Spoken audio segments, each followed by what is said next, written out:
même à partir de cette grille, fini le Congo, tout est contrôlé par elle, dans le plus grand secret. C'est ce qu'affirme l'ancien président de la République, Pascal Lissouba. Selon lui, le Congo ne savait même pas combien de pétrole était extrait de son sous-sol. Nous ne savons rien de ce qui se passe et nous n'avons même pas la quantité du pétrole qui sortait de notre pays, nous ne la connaissons pas. Vous voulez dire que les autorités congolaises ne la connaissaient pas. Ne connaissaient pas la quantité de pétrole extraite de leur sol? Par quel moyen?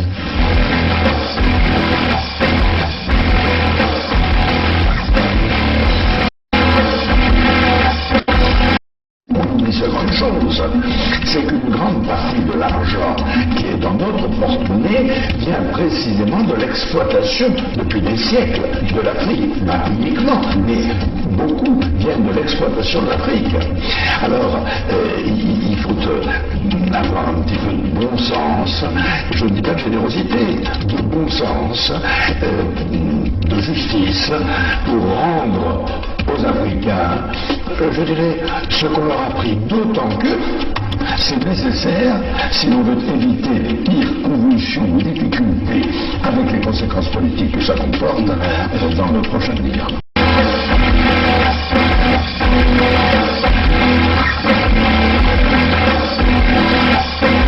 Et un pétrolier de 100 000 tonnes, cela représente près de 100 millions de francs qui échappent aux caisses du pays. On appelle ça une cargaison fantôme. Interrogé sur la question, Loïc Lefeuc-Prigent ne dément pas qu'il y en ait eu. Il y a des cargaisons qui sont produites et qui n'ont jamais été officiellement. Voilà. C'est des choses qui sont arrivées, bien sûr, dans le passé.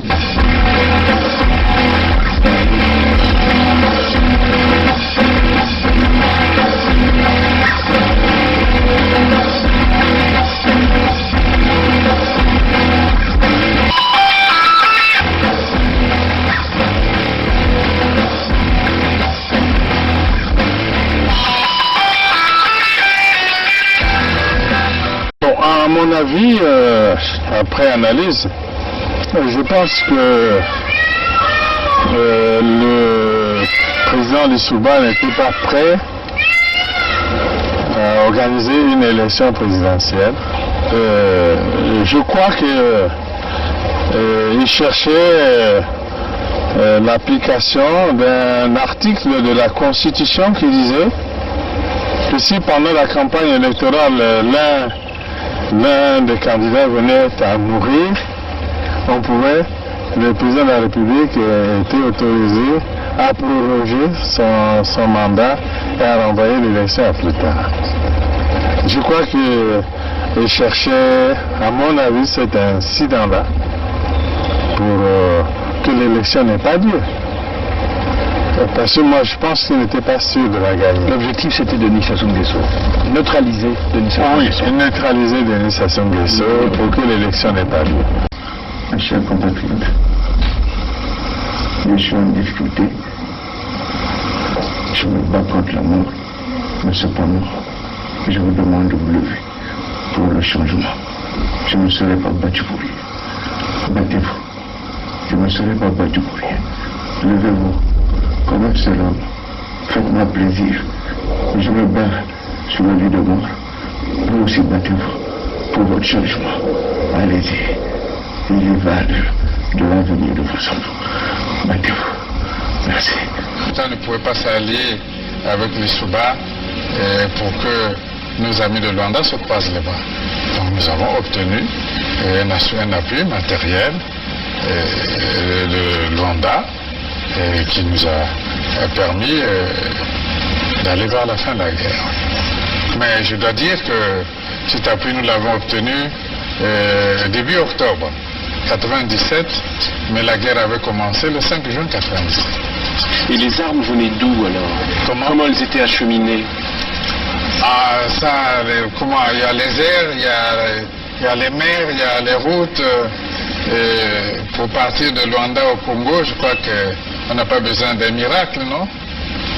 C'est un grand État qui a des avions, qui a des bateaux, comment puis-je vous dire? Par quel chemin seraient passées ces armes pour arriver? Mais ils sont arrivés. Donc nous avons obtenu un appui matériel de Luanda qui nous a permis d'aller vers la fin de la guerre. Et les armes venaient d'où alors? Comment elles étaient acheminées? Il y a les airs, il y a les mers, il y a les routes. Pour partir de Luanda au Congo, je crois qu'on n'a pas besoin d'un miracle, non? C'est un grand État qui a des avions, qui a des bateaux, comment puis-je vous dire? Par quel chemin seraient passées ces armes pour arriver? Mais ils sont arrivés. Donc nous avons obtenu un appui matériel de Luanda qui nous a permis d'aller vers la fin de la guerre. Et les armes venaient d'où alors? Comment elles étaient acheminées? Il y a les airs, il y a les mers, il y a les routes. Pour partir de Luanda au Congo, je crois qu'on n'a pas besoin d'un miracle, non? C'est un grand État qui a des avions, qui a des bateaux, comment puis-je vous dire? Par quel chemin seraient passées ces armes pour arriver? Mais ils sont arrivés.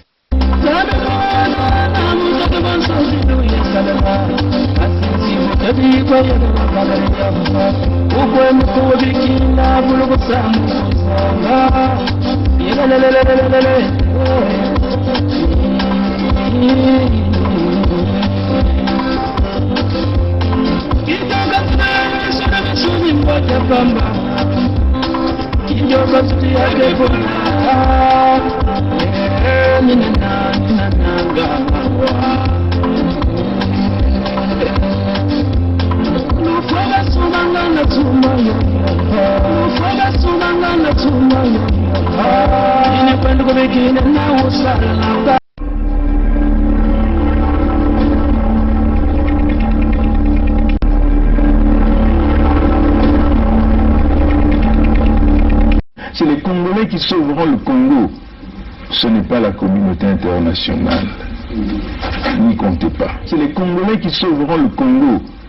Ce n'est pas la communauté internationale. N'y comptez pas. I am not come here to battle and to struggle. I came here to help my country to develop themselves.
Bon, bonjour à vous. C'est la chanson de Michel Raffa. Je crois que le titre c'est Lou Bambou. Voilà. Donc Michel Raffa ici nous parlait un peu de tous nos villages, éventuellement la bonne vie, la gentillesse, l'hospitalité que nos peuples accordent toujours aux étrangers, le vivre ensemble, comme on a l'habitude de dire, le partage, cette culture que nous avions. Bon, là, il a cité quasiment l'ensemble des villages du pôle, comprenez ça, chers amis. Mais comme il le dit, voilà, les villages, tous les villages ont été détruits. Hein, il le dit clairement. Les villages ont été saccagés. Saccagés par les Moshi. Et c'est eux que nous indexons. Oui, il n'y a pas d'autres coupables.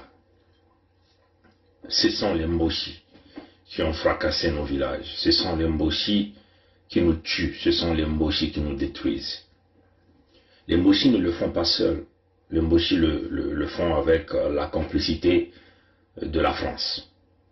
Donc nous indexons aussi la France, le palais de l'Élysée, qui aujourd'hui donne les instructions aux Moshi, parce que les Moshi ne peuvent pas se permettre de détruire l'ensemble des peuples sur le Congo, sans pourtant avoir l'approbation de la France. Donc notre mal, il est double. Hein. Il est tout d'abord les Noirs comme nous, mais en réalité dans leur état d'esprit, ils ne sont pas les Bantous. Comprenez ça, chers amis. J'ai toujours défini les Moshi comme étant les boys des Français. Hein. Bon, ça c'est beau, c'est notre expression à nous, que nous utilisons chez nous au sud Congo, mais c'est les serviteurs de la France. Donc, il y a parfois où nous utilisons même des expressions mercenaires de la France, parce que c'est la France qui leur donne toutes les armes nécessaires pour que ces gens-là puissent utiliser. C'est la France qui protège les crimes de ces Moshi du point de vue international. Oui, parce que cette France-là détient ce fameux droit de veto. Elle est pauvre en réalité, cette France-là. Elle ne survient que grâce à l'Afrique. Mais qui le dit? C'est leur propre président, Chirac Jacques, qui l'a dit. Chirac Jacques fut le président de la République française de 1995, je crois, à 2007. Il le dit, hein, tout ce qu'ils ont dans leur porte-monnaie viennent de l'Afrique, donc le pillage de l'Afrique. Il le témoigne, il le dit, et les vidéos font le tour du monde. On oublie seulement une chose, c'est qu'une grande partie de l'argent qui est dans notre porte-monnaie vient précisément de l'exploitation depuis des siècles de l'Afrique. Pas uniquement, mais beaucoup viennent de l'exploitation de l'Afrique. Alors, il faut avoir un petit peu de bon sens, je ne dis pas de générosité, de bon sens, de justice, pour rendre aux Africains, je dirais, ce qu'on leur a pris, d'autant que c'est nécessaire si l'on veut éviter les pires convulsions ou difficultés avec les conséquences politiques que ça comporte dans le prochain avenir. Bon, elle se maintient là parce que la France est supportée, enfin, elle va toujours chercher l'appui américain. L'Amérique, c'est la première puissance militaire du monde. On peut même dire la première puissance économique, quand même que la Chine est en train de galoper, la Chine est en train certainement de basculer. Mais elle va toujours se cacher derrière les Américains pour jouer ce fameux rôle. En contrepartie, elle essaie de garantir aux entreprises américaines quelques intérêts en Afrique. Comprenez ça, chers amis.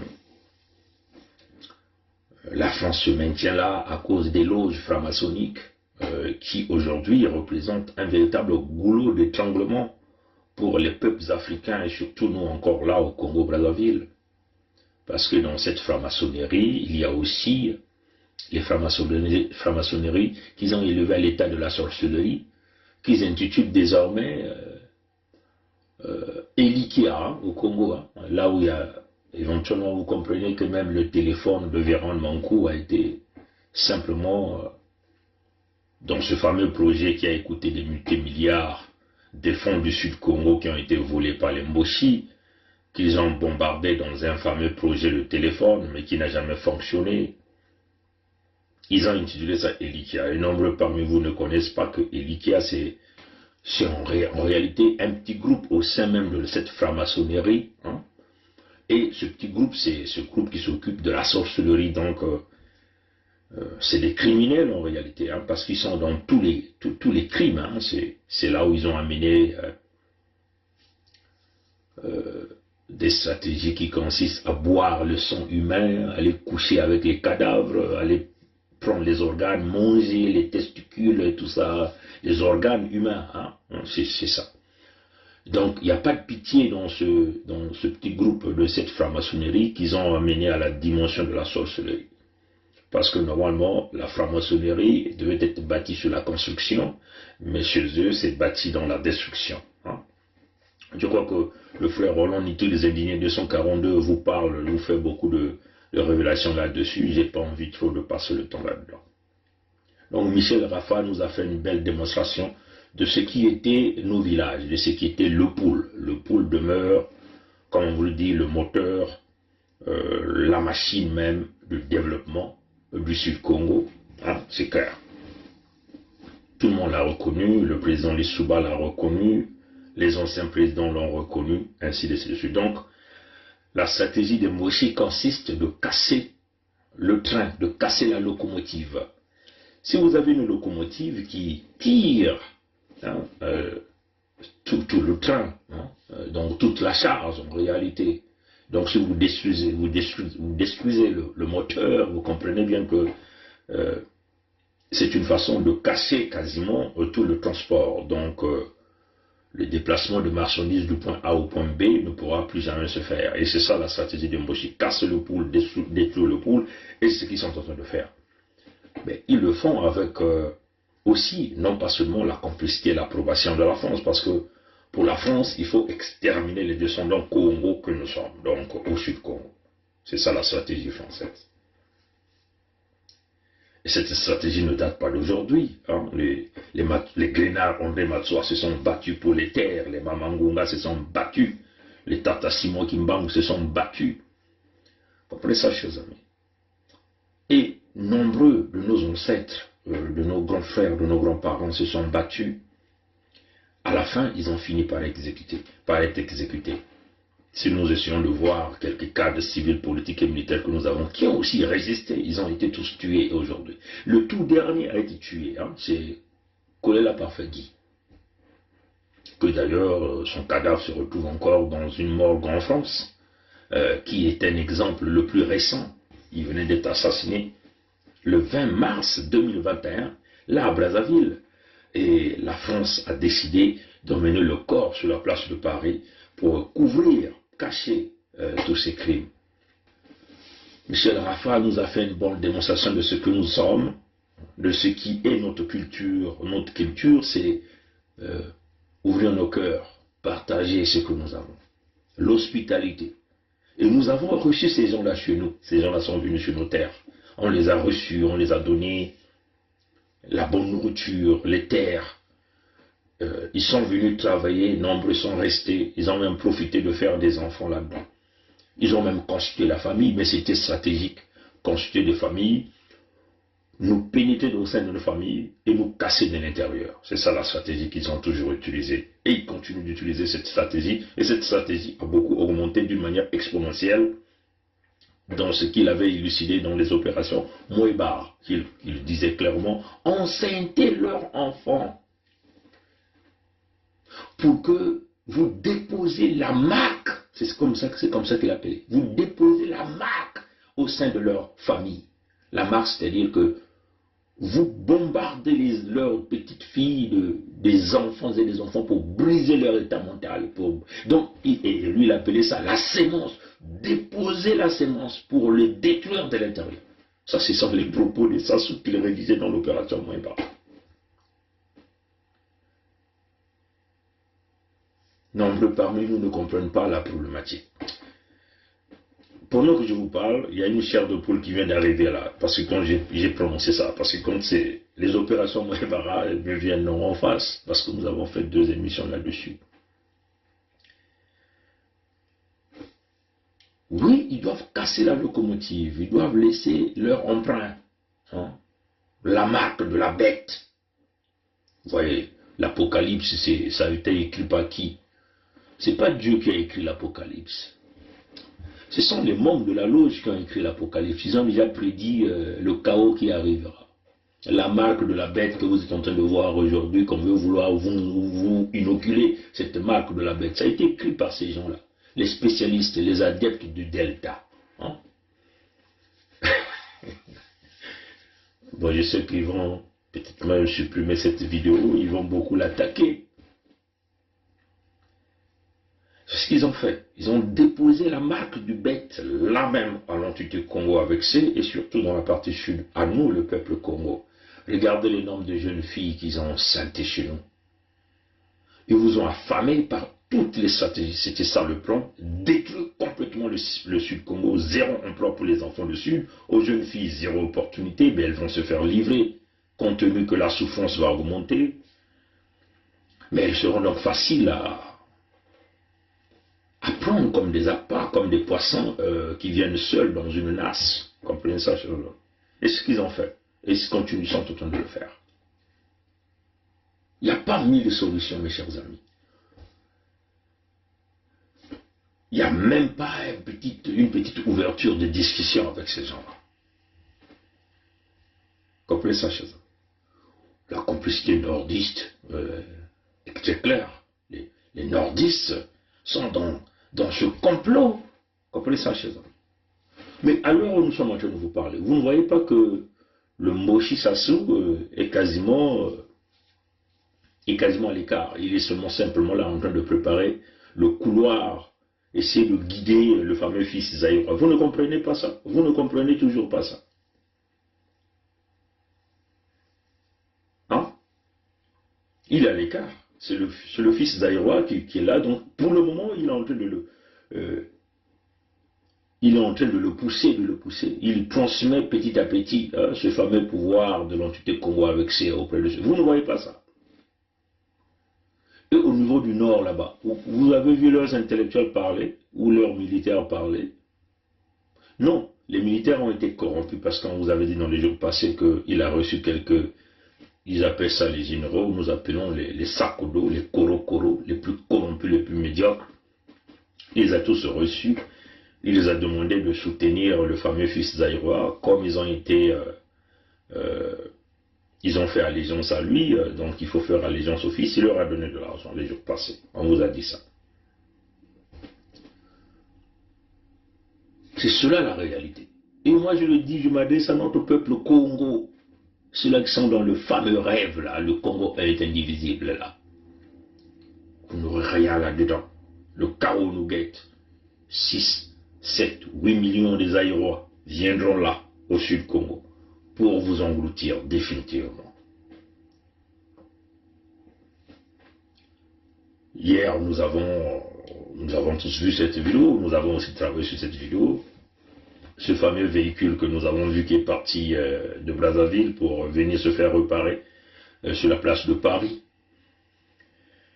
Bon, le lanceur d'alerte, malheureusement, ne fait que se plaindre. C'est comme d'ailleurs tout le monde. Hein? Vous ne faites que vous plaindre. Vous êtes incapable de vous positionner. Les plaintes, vous allez toujours en avoir. Des multimillions, millions de plaintes. Je vais simplement aller... je vais vous lire un commentaire qui m'a vraiment fait rigoler. C'est un commentaire très intéressant. Je vais simplement aller regarder ce commentaire-là. Et je vais le lire avec vous. Et vous allez comprendre de quoi nous sommes en train de parler par rapport à cette voiture que nous avons vue, qui est partie de Brazzaville, affrétée par un avion cargo, et venir se faire réparer sur la place de Paris. Mais il faut comprendre qu'ils ont l'habitude de le faire. C'est pas pour une première fois. Hein? Non mais c'est à peine incroyable. Hein? Regardez l'immatriculation.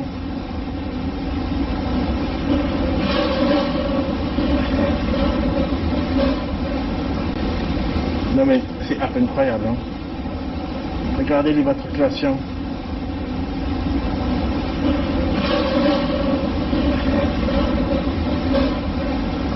Ah, moi, ça va vous faire mal au cœur. Je suis sur les Champs-Élysées, je suis venu récupérer ma roue de secours chez Land Rover.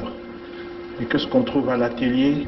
Une Range Rover qui vient d'arriver de Brazzaville. Il est tombé en panne au Congo. Ils l'ont envoyé par avion pour être réparé en France, les gars. Je vous ai fait la vidéo. Mais purée, qu'est-ce que ça fait mal. Ah, moi, ça va vous faire mal au cœur. Je suis sur les Champs-Élysées, je suis venu récupérer ma roue de secours chez Land Rover.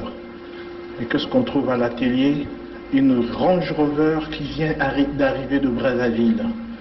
Il est tombé en panne au Congo. Ils l'ont envoyé par avion pour être réparé en France, les gars. Je vous ai fait la vidéo. Mais purée, qu'est-ce que ça fait mal.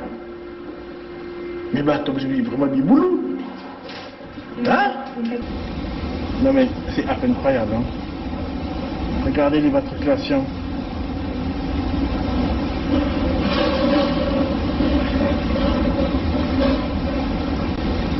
Non mais c'est incroyable, hein. Regardez l'immatriculation.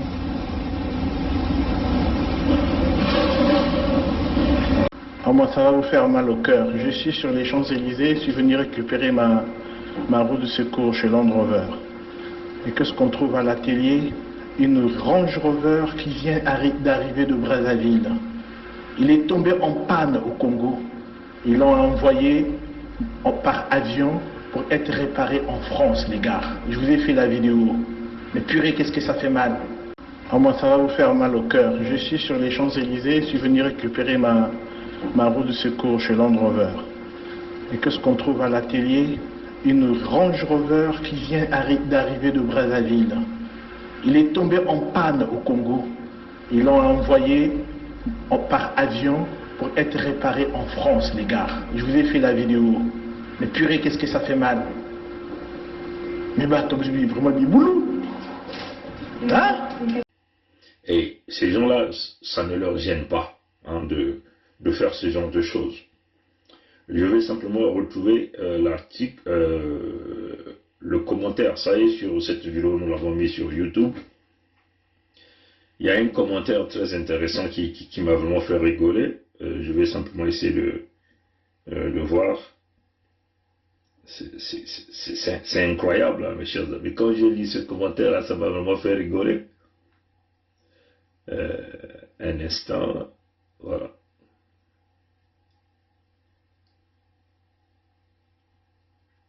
Voilà, donc je viens de retrouver ce commentaire. Il y a quelqu'un qui a posé le commentaire sur cette vidéo sur YouTube, hein, le véhicule revenant de Brazzaville qui est venu se faire réparer sur la place de Paris. Et la personne qui a mis le commentaire a dit ceci. Écoutez-moi le commentaire de ce monsieur-là qui venait de mettre sur la vidéo que nous avons mise sur YouTube, cette vidéo où nous avons vu ce véhicule de Moshi qui est venu se faire réparer sur la place de Paris, véhicule de marque Range Rover. Donc affrété à Brazzaville pour venir se faire réparer sur la place de Paris et après repartir. Et c'est pas pour une première fois, ils ont l'habitude de le faire, c'est le système, leur véhicule, ils ne le repartent pas au Congo, à l'entité Congo avec C, ils viennent toujours le réparer en Occident. Si ce n'est pas réparable à Paris, ils emmènent ça, les voitures américaines, ils emmènent ça jusqu'aux États-Unis. Comprenez ça, chers amis? Puisqu'ils ont la plupart des temps des Cadillacs. Vous avez, ceux qui ont l'habitude de nous suivre, vous avez été informés que ce sont ce Christophe Denis, ce voleur, avait acheté plus de 7 Cadillacs.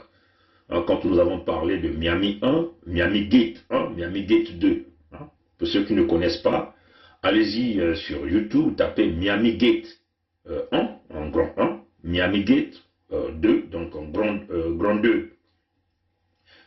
Vous allez donc voir ces vidéos, vous allez voir avec le vol, le pillage des fonds revenant du pétrole de Luango, comment il a pu acquérir une forte richesse et dans l'acquisition de sa richesse par le biais de la fraude, la corruption, le pillage, le vol, il a aussi acquis des biens matériels. Hein? Et donc, parmi lesquels il a éventuellement, il a dû acheter 7 véhicules de marque Cadillac Escalade, hein, noir. Hein, Cadillac Escalade noir. Donc ces véhicules-là, Il n'y a aucun mécanicien qui peut le réparer là-bas au Congo. Donc quand ça tombe en panne, il faut l'emmener chez les dealers. Donc les dealers c'est les concessionnaires. Hein, les concessionnaires spécifiques à ces véhicules.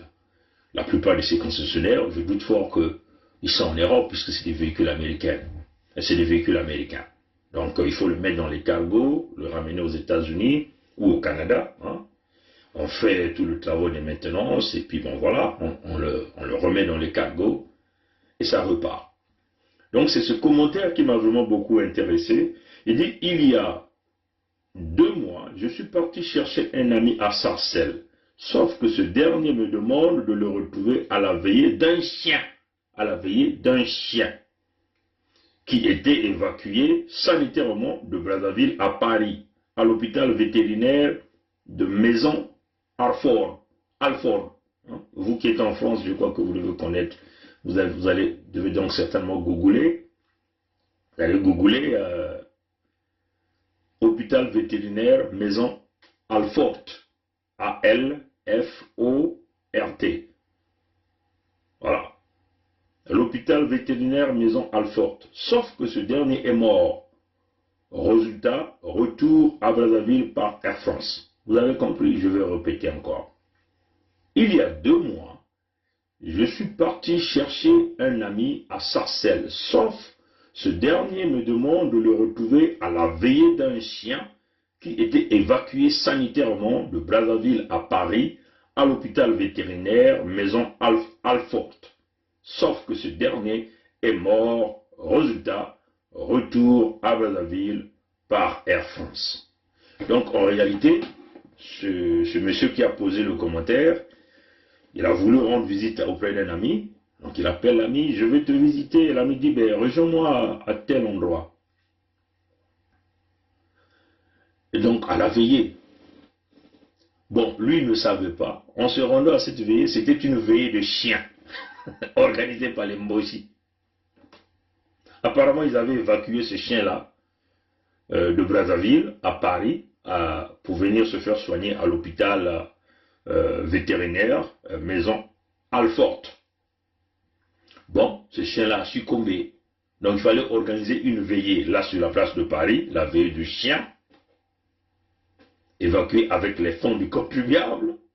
Et après, il faut donc rapatrier le corps. Ils ont donc rapatrié le corps du chien de Paris à Brazzaville par Air France. Et tout ça, c'est au coût du contribuable, donc l'argent du Sud-Congo. Comprenez ça, chers amis? Vous comprenez, les chiens peuvent être évacués, hein, peuvent quitter l'entité Congo avec venir sur la place de Paris se soigner avec les fonds du contribuable, dans de l'argent sortant du trésor, hein, l'argent des ressources naturelles du Sud. Et si ces chiens-là meurent, bon, ils vont donc affriter le cadavre du chien. Combien ça coûte, nous ne savons pas. Là, c'est des véhicules. Combien de chiens ont l'habitude de faire vous comprenez à quelle dimension ces gens-là détestent les peuples du Sud-Congo. Bon, là encore, si on en parle, on va se mettre là à se plaindre. Il ne s'agit plus de se plaindre, mes chers amis. Vous avez dénoncé. C'est le moment de acter. Comprenez ça, chers amis. C'est le moment. C'est-à-dire que nous avons maintenant un cœur de caillou. On vous le dit. On a un cœur de caillou face au Moshi. C'est zéro tolérance. C'est inacceptable. Pour nous, c'est le bras de fer jusqu'à la mort. La cohabitation est devenue impossible, comme on a l'habitude de le dire. Oui, nous avons vu quelques individus viennent nous mettre les commentaires. Ah, ce ne sont pas tous les Mboshi qui sont comme ça. Ce ne sont pas tous les nordistes qui profitent.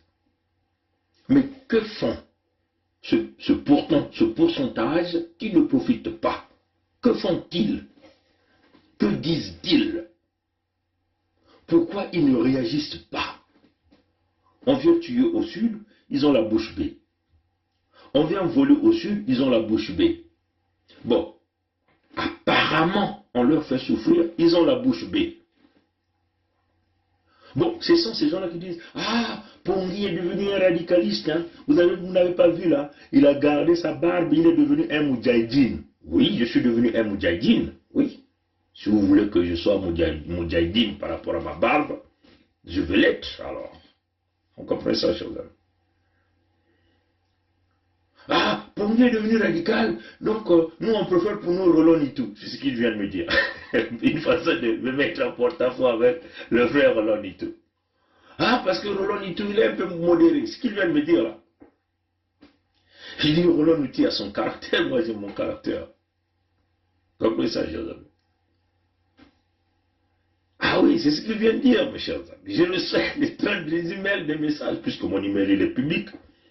L'email de communication, des gens écrivent, des gens envoient des temps, des trucs.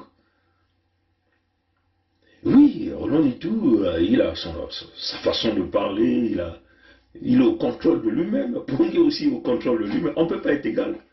La preuve en est que chaque individu a ses empreintes, ses empreintes digitales totalement différentes à chaque individu. Chaque individu a son ADN. Nous ne sommes pas de la même façon. Vous comprenez ça, chers amis?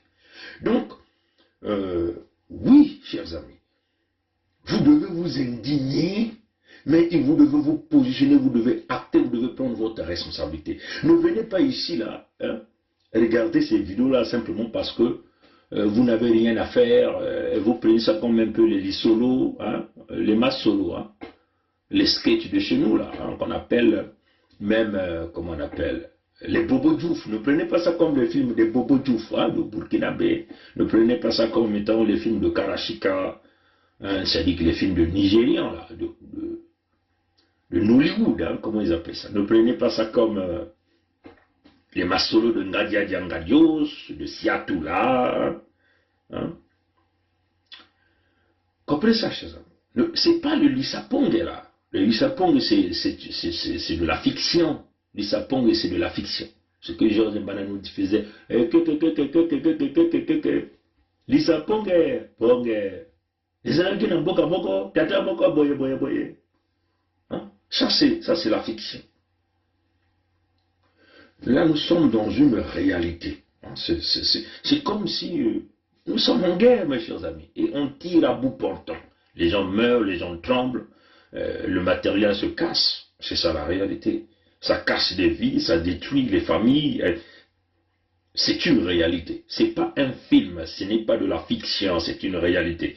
Donc, de surcroît, moi, quand je viens ici, je ne viens pas s'amuser. Je vous montre ma position. Par ma parole, par mes gestes, par mon visage, je vous dis ce qui est en train de se passer et ce que moi je compte faire, et les amis, bien sûr, ce que nous comptons faire. On est en face des criminels, hein, des criminels.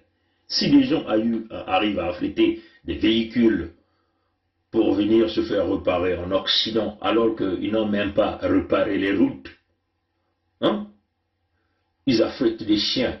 Hein, les chiens viennent en évacuation sanitaire avec les fonds, entre guillemets, volés au sud, enfin, du trésor de l'entité Congo, avec des fonds volés au sud Congo, des richesses naturelles produites par le sud Congo. Mais vous devez vous positionner, mes chers amis. Si Michel Rafa vous a chanté cette chanson, le bambou, c'est une façon de vous rappeler qui sommes-nous, comment sommes-nous structurés, comment nous les avons ouvert le cœur, et comment ils sont venus nous détruire, nous ronger de l'intérieur avec quelques traits que nous appelons les nègres de maison. Nous devons nous positionner et nous ne devons pas avoir honte de se positionner. On a toujours dit, celui qui veut la paix prépare la guerre. Nous devons préparer la guerre, mes chers amis. Parce que la guerre nous a déjà été décrétée depuis très longtemps, depuis 1997. On tue, on pille, on vole, on détruit. Regardez, à l'heure où je vous parle, les Mochis sont en train de shifter toute leur stratégie militaire au sud Congo. Ils sont maintenant en train de préparer les pros, ça sont les Sodénis. Hein? Ils ont envoyé pas mal des militaires Mochis, là dans le Kwilu, hein? Parce que c'est la bataille de l'Ongo. C'est là où se retrouve le grand cœur du grand problème. on met le feu à Pointe-Noire, la France va tout de suite appeler à la table de négociation. Comprenez ça, chers amis?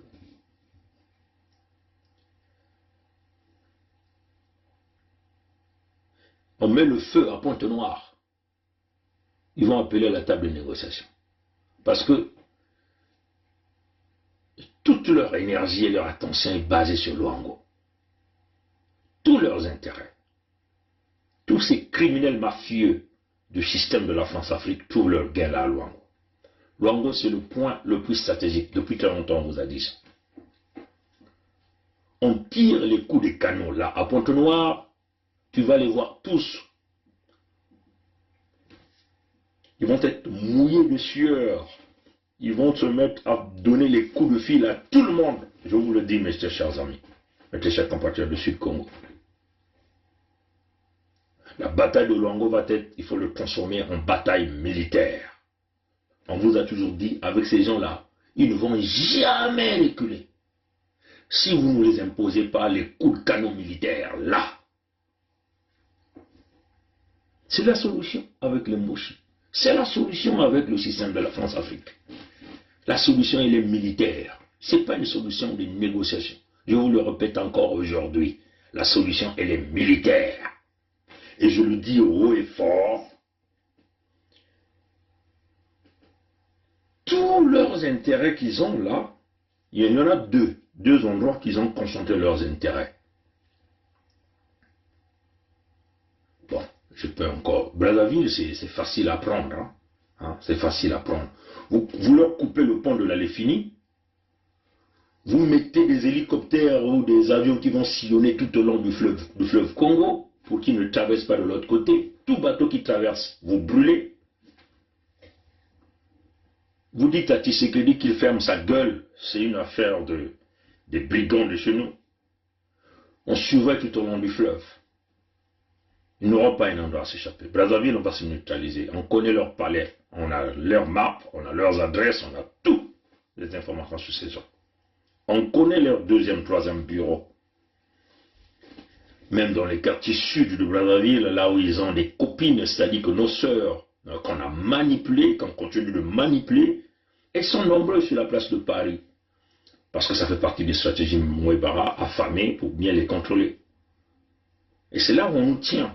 Nos sœurs sont devenues des agentes des informations dans le compte de l'espionnage pour les Moshi. C'est ça la stratégie.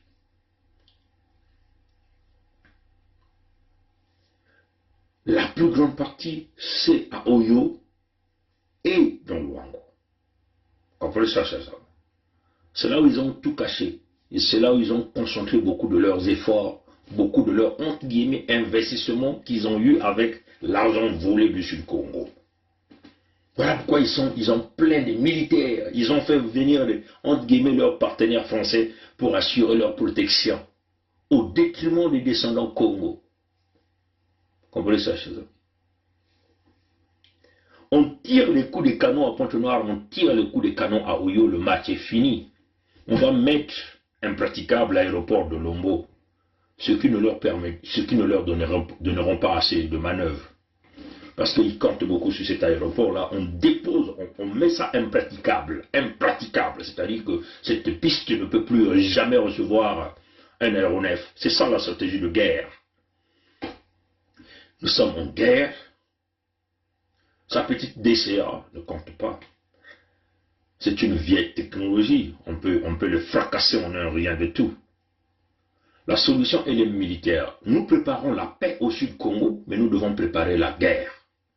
Celui qui prépare la paix doit se préparer en guerre. Souvenez-vous, on ne fait pas la guerre pour la perdre. Comprenez ça, chers amis? C'est l'erreur que le président Lissouba a réalisée. En étant l'homme qui détenait la signature de pouvoir donné par le peuple, par la voie des urnes, il ne pouvait pas se le permettre de nous laisser comme ça. Nous sommes dans cette difficulté parce que le président Lissouba a mis le cœur du pardon, le cœur de... En face des criminels. Comprenez ça, chers amis? Dites à Sassou, nous ne sommes pas Lissouba. Si les Souba est tellement intelligent. Nous ne sommes pas trop intelligents que les Souba. En face d'un criminel comme les Mboshi, comme Sassou, on ne peut pas se comporter comme les Souba.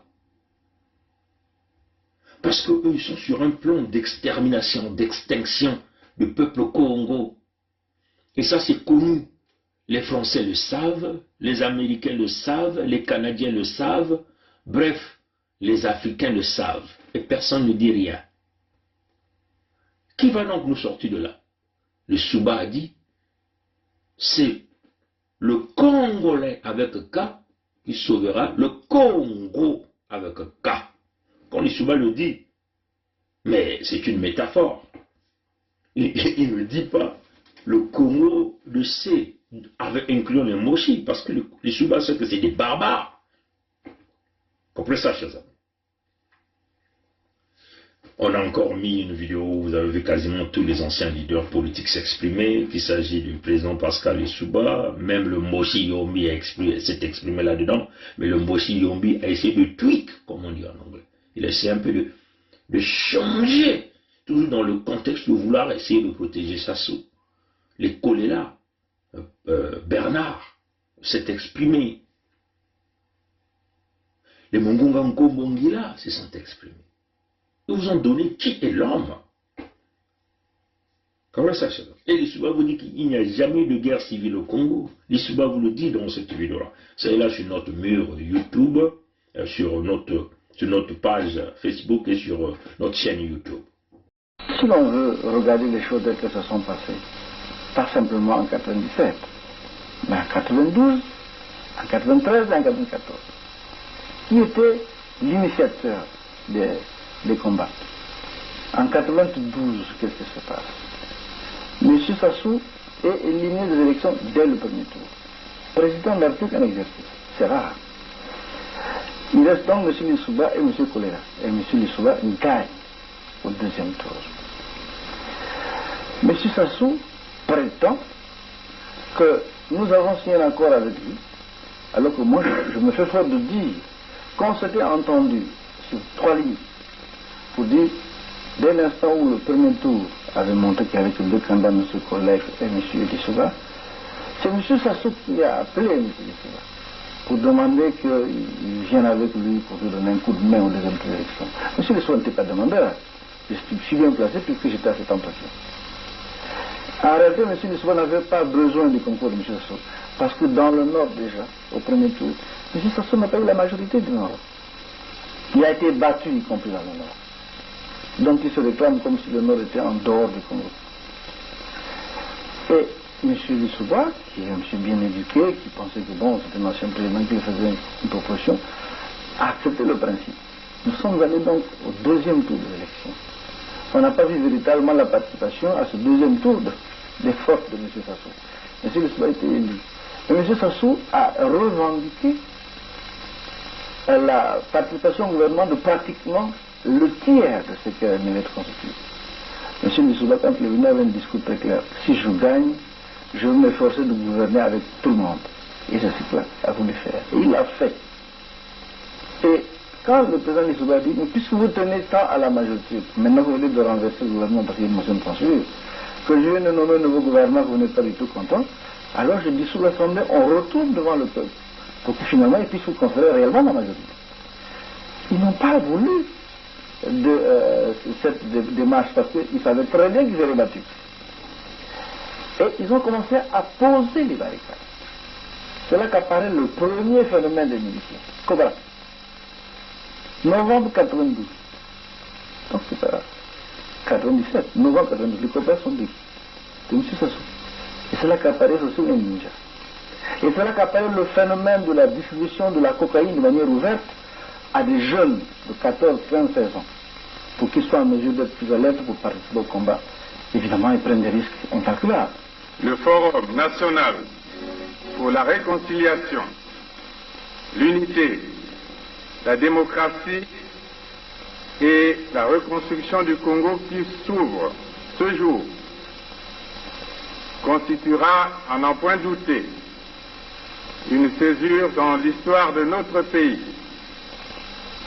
un moment de rupture dans la vie de notre peuple, en quête de modernité et de mieux-être. De toute façon, j'avais prévu tout ça. Nous ne sommes pas allés à ce forum. Je dis c'est de l'amusement. C'est une mascarade, comme nous l'avons appelé. C'est une mise en scène. On connaît. J'ai toujours dit que c'était une cérémonie d'inauguration du renouveau monopartiste et dictatorial. La force de ce mouvement est que les commanditaires du génocide seront sanctionnés. Le peuple demandera, comme il a commencé au forum, demandera qu'il soit sanctionné et la justice suivra son cours. Nous avons eu, je crois, une espèce de forum, une mascarade qui a eu lieu à Brazzaville. Nous avons estimé que Sassou cherchait par cette occasion à légitimer le pouvoir qu'il venait de conquérir par les armes, après l'avoir perdu en 92 par les urnes. M. Sassou, qui n'est pas un repentant légal, qui ne dispose d'aucune légitimité, ne peut pas avoir qualité pour organiser ce forum. En tout cas, pas pour la réconciliation des Congolais. Il peut faire son forum du PCP, il veut le faire du PCP. Mais le forum pour la réconciliation des Congolais, il n'en a pas la qualité. Parce que le gouvernement légal, c'est nous. C'est nous qui devons prendre l'initiative de ce forum. Je crois que le problème de fond se trouve lui-même dans l'histoire de notre pays. L'histoire de notre pays est faite de violence au moment de l'alternance.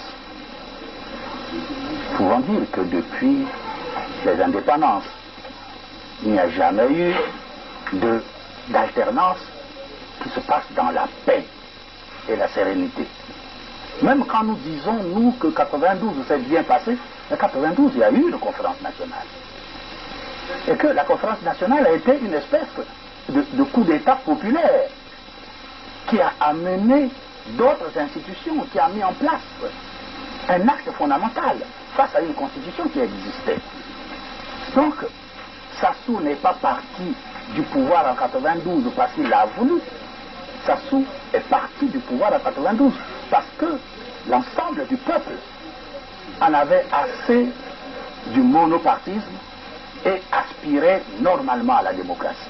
Nous l'avions dit dès les premiers moments. Il s'agissait véritablement d'un coup d'État. Il a voyagé, est allé à Hanoï, il est allé au sommet ACP, il est allé à Paris, il a été très bien accueilli, il n'y a pas eu de déclaration d'hostilité. Tout ce qu'on lui demande, c'est de rétablir le régime démocratique. Il aurait été l'auteur d'un coup d'État, on ne l'aurait pas accepté entre nous. Écoutez, en ce qui concerne le Congo, les choses sont, me semble-t-il, beaucoup plus simples maintenant. On a parlé de guerre civile. Il n'y a pas eu de guerre civile au Congo. Et le Congo ne pouvait pas se permettre une guerre civile compte tenu de la manière dont les Congolais se sont organisés pour faire de leur démocratie une démocratie spécifique adaptée à leurs besoins. Nous savions que l'idée de revenir au pouvoir coûte que coûte n'avait pas quitté M. Sassou Nguesso. Il a, dans un premier temps, fait semblant de jouer le jeu de la démocratie, en laissant la conférence nationale se dérouler, en se présentant aux élections présidentielles, en acceptant sa défaite électorale. Mais en réalité, M. Sassou savait qu'il était extrêmement difficile, pour ne pas dire impossible, de revenir au pouvoir par la voie des urnes. C'est ainsi qu'en réalité, à tout moment, il a privilégié l'option de la force. Quand il prend le pouvoir pendant du 18 mars 1977 au 6 avril 1977, qu'est-ce qu'il fait? Tous les gens qui sont changés pendant cette période, dans le président Massamba Deba, le canal de Yéna, sont exécutés, plus tout ce qui peut être considéré comme témoin à charge de ce qui s'est passé chez nous. Ça, c'est le monsieur propre.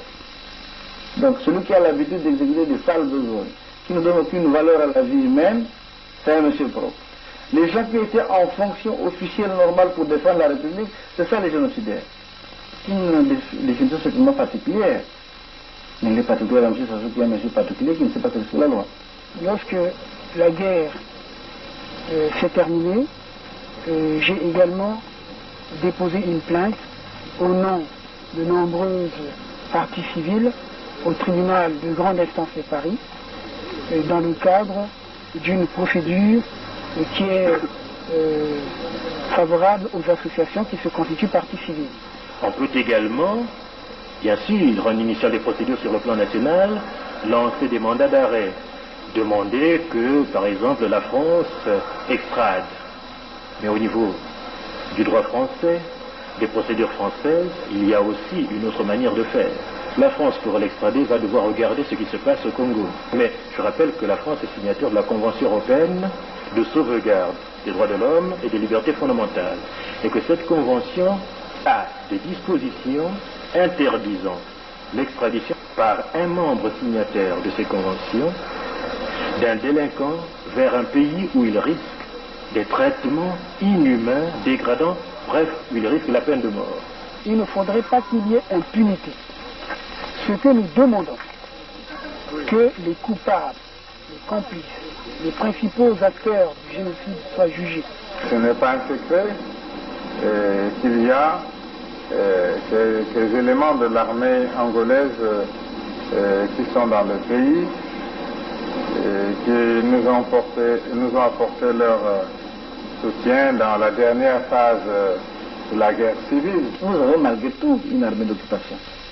Il faut que ce soit la communauté internationale qui demande à l'Angola de partir. Qui demande aux mercenaires de partir. Et je pense qu'il y a eu des échos parce que la déclaration de l'Union européenne va dans ce sens, la déclaration du gouvernement américain va dans ce sens, la déclaration de l'ONU va dans ce sens. Tous savent que le mauvais c'est Sassou. Je dirais, il y a 6 choses qui nous dérangent. 6 choses qui nous dérangent au Sud Congo.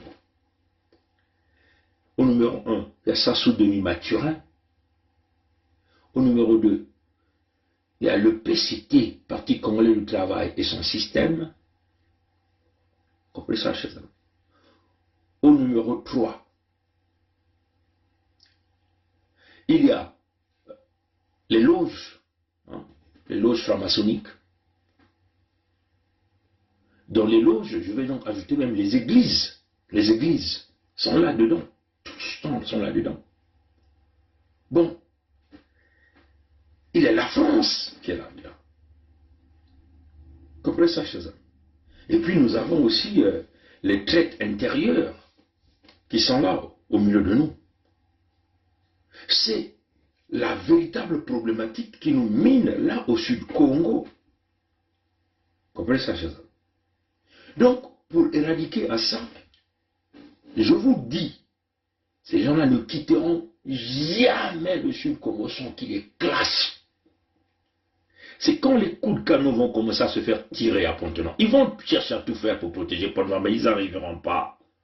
Parce que Pointe-Noire, c'est chez nous. Donc, nous disons à tous ces gens-là qui sont dans le clan Nkoli Nkata qui manipulent.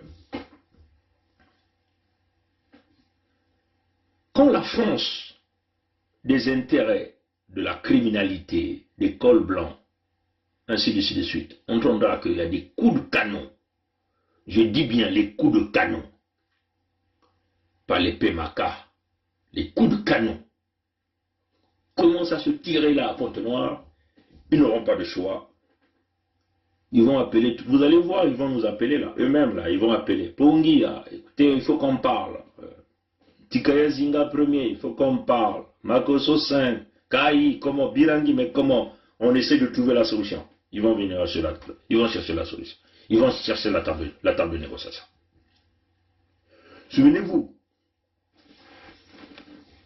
Mundele Leangi Talaka, Ndando Yandi Komasiku Kwene Nanzile Yakaka, Nukunanke Banososa Nzonzolo. Tant que Pointe-Noire ne sera pas en feu, les Mossi vont continuer à jouer au fanfaron, à se maintenir là. La souffrance du Sud-Congo sera toujours là. Les terres du Sud-Congo seront toujours vendues. Du côté de Ngoyo, il y a encore des mamans qui ont pleuré là-bas. Les Chinois sont venus installer une concession là-bas, du côté de Ngoyo. Si vous n'êtes pas informé, il y a des vidéos qui sont là. Ça ne m'intéresse pas parce que nous avons déjà parlé de cette affaire des terres là. Mais Nous comprenons que nous sommes dans le pandémonium, là, le pandémonium du démon, où l'envoûtement a tellement englouti ces gens-là. Mais vous ne comprenez pas dans quel niveau. Ils ont simplement pas emmené le Sud dans la souffrance, mais ils ont aussi amené le Sud dans l'envoûtement. L'envoûtement. Comment pouvez-vous expliquer que tous les responsables politiques, enfin, nos anciens, qu'il s'agit du président Pascal Lissouba, André Milongo, Kolela Bernard, Jean-Pierre Tikaya, les Mukwege, les Mungunga, qui encore j'ai oublié. Tous ces gens-là ont parlé, mais tous ces gens-là pointent le doigt à Sassou et les Moshi et les systèmes nordistes. Mais c'est quand même curieux que c'est Sassou qui a toujours raison. C'est toujours lui, Sassou, qui a raison. Comment pouvez-vous expliquer que c'est toujours Sassou qui a raison? Les autres sont mauvais. C'est toujours lui, Sassou, qui a raison. Vous trouvez ça normal? Vous avez déjà vu un homme aussi parfait que dans chaque chose, c'est toujours lui qui a raison. C'est toujours lui qu'on protège par le système international. C'est toujours lui qu'on donne toutes les faveurs nécessaires. C'est toujours lui qu'on protège. Vous avez déjà vu des choses comme ça. Comprenez ça, chose? La solution, elle est militaire. Souvenez-vous, et ce discours ne date pas d'aujourd'hui, c'est pas parce que nous sommes là dans le Congo debout ou nous sommes là en train de faire une pétition. À un certain moment, j'ai essayé un peu de modérer mes propos, mais je vous le dis encore aujourd'hui,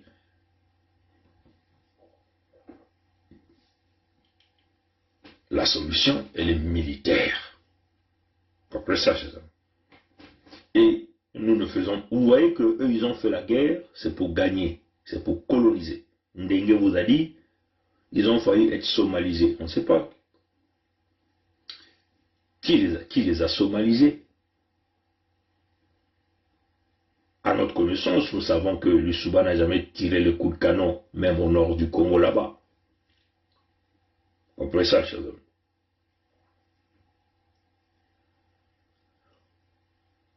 Sommes-nous des lâches? Nous, peuple Congo, sommes-nous des lâches?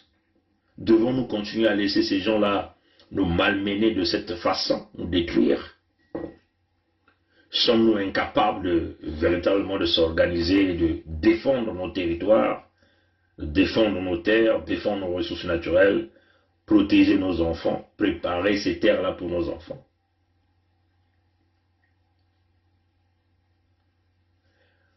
Si vous êtes des lâches, vous qui faites partie de cette majorité, nous, la petite minorité, nous avons pris notre engagement de se lever haut et fort, de chercher à trouver la solution qui nous convient. Même si c'est au prix de notre sang. Mais de toute façon, que venons-nous faire sur cette terre? Pourquoi sommes-nous là? Oui, je suis au Canada. C'est parce que ceux qui nous ont précédés se sont battus pour que moi, aujourd'hui, je puisse vivre dans ce pays. Ceux qui nous ont précédés, nombreux sont aussi morts, ont payé de leur vie, de leur sang, pour que moi, je puisse profiter aujourd'hui dans ce pays. Pourquoi donc je vais être égoïste? Je veux mettre simplement à préserver ma vie et laisser ceux qui sont là-bas périr sans rien faire. Pourquoi sommes-nous aussi égoïstes jusqu'à ce point? Voilà pourquoi quand je vous dis il faut se lever, vibrer à une certaine amplitude, élever à l'étape d'esprit, ce n'est pas une façon de venir s'amuser ici, mes chers amis. Préparons la guerre pour sécuriser le Sud-Congo. C'est l'état mental dans lequel je vais vouloir vous emmener.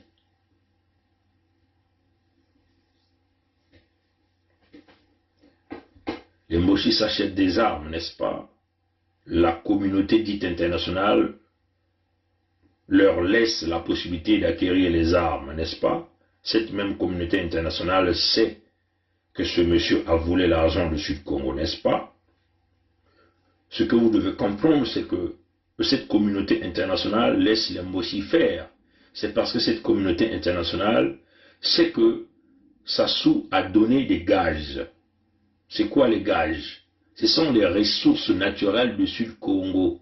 Si on vous parle de ça, c'est parce que nombreux parmi vous pensent que Dieu va descendre, que le Jésus blanc descendra pour vous aider.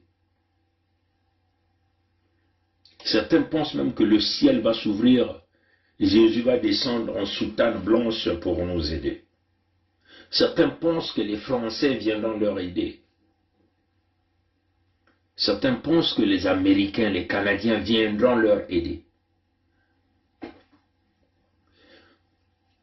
Vous comprenez que nous sommes dans un monde de business. Seuls les intérêts guident l'homme. Nous sommes dans le monde de la prédation.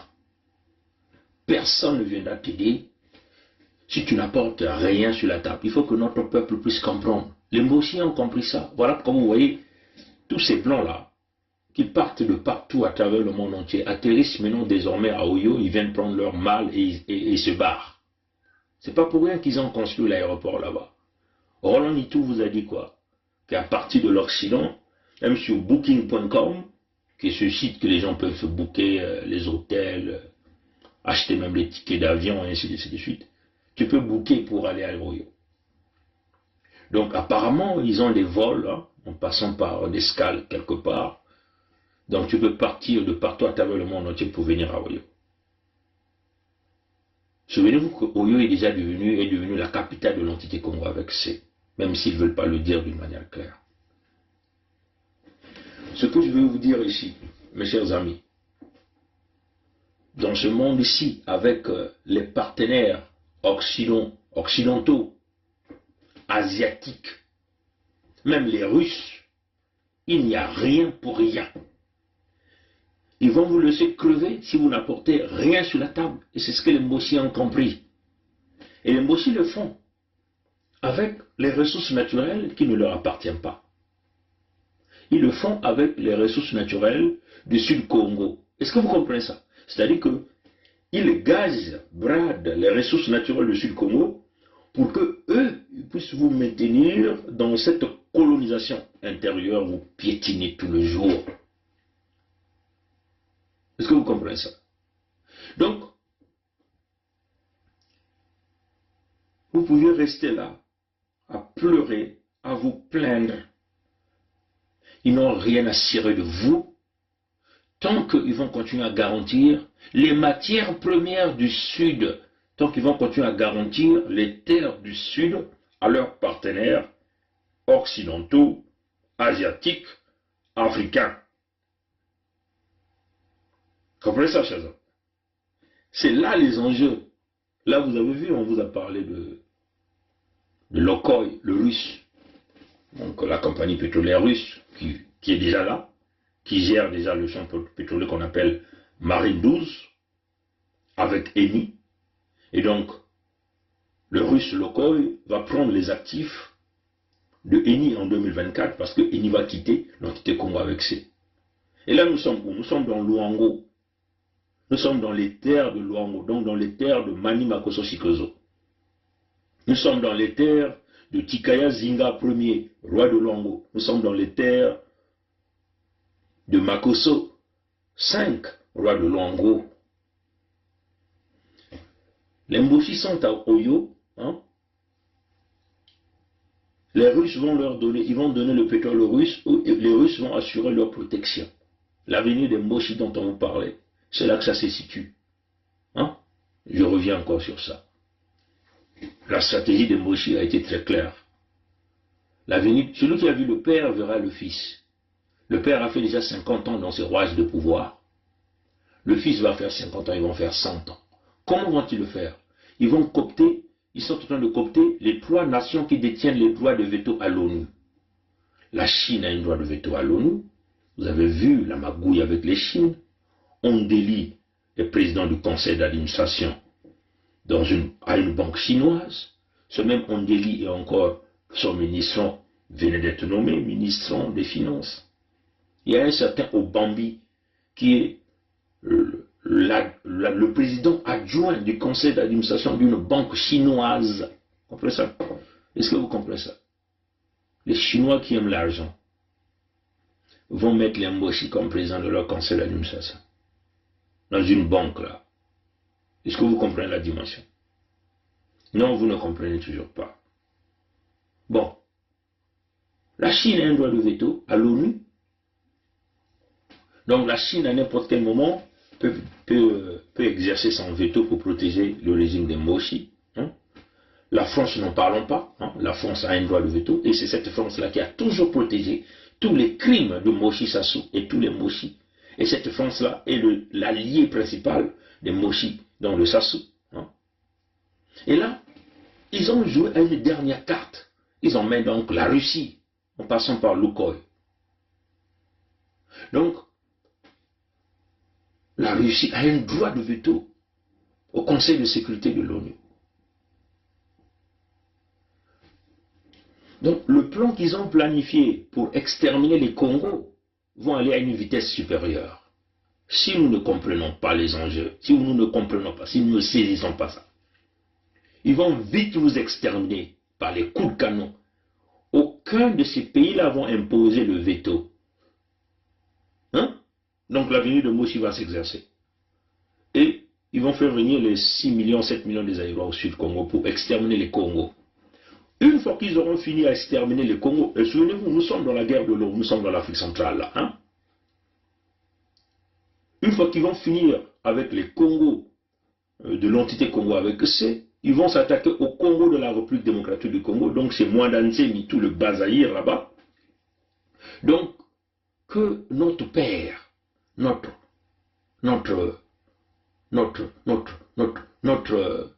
grand-père, notre oncle, notre papa, Mwandansemi, qu'il écoute bien ce que je dis. Coupez la vidéo, envoyez la section là à Mwandansemi. Ils vont finir avec les Congos de l'entité Congo avec C. Ils vont s'attaquer au Congo de la République démocratique du Congo. Ils vont s'attaquer au Congo de l'Angola. Ils vont s'attaquer au Congo du Gabon. Voilà la stratégie qu'ils ont.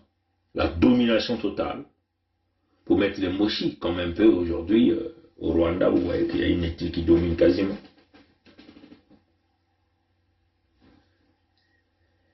C'est là la stratégie, mes chers amis. C'est ça l'avenir des Moshi que vous entendez. Oui, mes chers amis. Pour prévenir ça, il faut déjà qu'on arrive à écarter la Russie dans ce complot. Parce que ce qui se passe, c'est quoi? La stratégie de la France aujourd'hui, la France est en train de mener cette stratégie, c'est de simplement essayer de rentrer en partenariat avec la Russie. On a fait plus que du point de vue militaire. La Russie, c'est la deuxième puissance militaire mondiale, on peut le dire comme ça. Et la Russie est sur un élan de vouloir conquérir, entre guillemets, les anciennes colonies, enfin les colonies de la France, parce que nous sommes l'entité Congo avec C, fait toujours partie des colonies de la France. Donc la Russie est en train de conquérir ces colonies.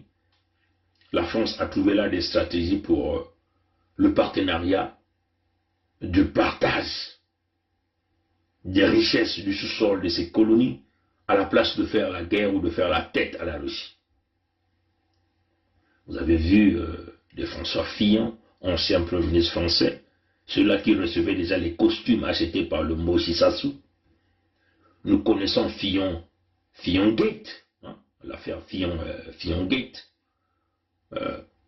Mais François Fillon aujourd'hui a été nommé le président du conseil d'administration d'une grande compagnie pétrolière russe, compagnie d'État. Donc, un ancien Premier ministre français qui connaît bien le fonctionnement de la France-Afrique, partenaire du Moshi Sassou, et emmené dans un grand groupe pétrolier russe de l'État russe. Comprenez ça, vous comprenez ce que ça veut dire? C'est-à-dire qu'il vient avec l'expérience, tout le bagage intellectuel, aussi le bagage mafieux du système de la France-Afrique, avec les rouages, le fonctionnement. Il vient aussi avec le bagage politique. Comprenez ça, chers amis? Donc il devient l'allié même de la France au sein de la Russie, l'allié même de la France dans le système de pillage de l'Afrique. Il apporte cette expérience à la Russie. Voilà pourquoi je dis, le nom le dit, la France se cache derrière la Russie désormais. Vous comprenez ça, cela. Et les Mboshi sont allés du côté de la Russie. Ils ont pensé nous couper les pattes là-bas, hein, c'est ça leur stratégie, pour garantir leur avenir. Et nous, ce que nous devons faire, c'est d'ailleurs de couper cette relation et d'emmener la guerre à Pointe-Noire ou à Luango. Seul gage pour amener tous ces gens-là sur la table de négociation à l'ONU. Parce que quand ils vont commencer à se rendre compte que leurs intérêts sont menacés, c'est là où ils appellent au dialogue et au cessez-le-feu.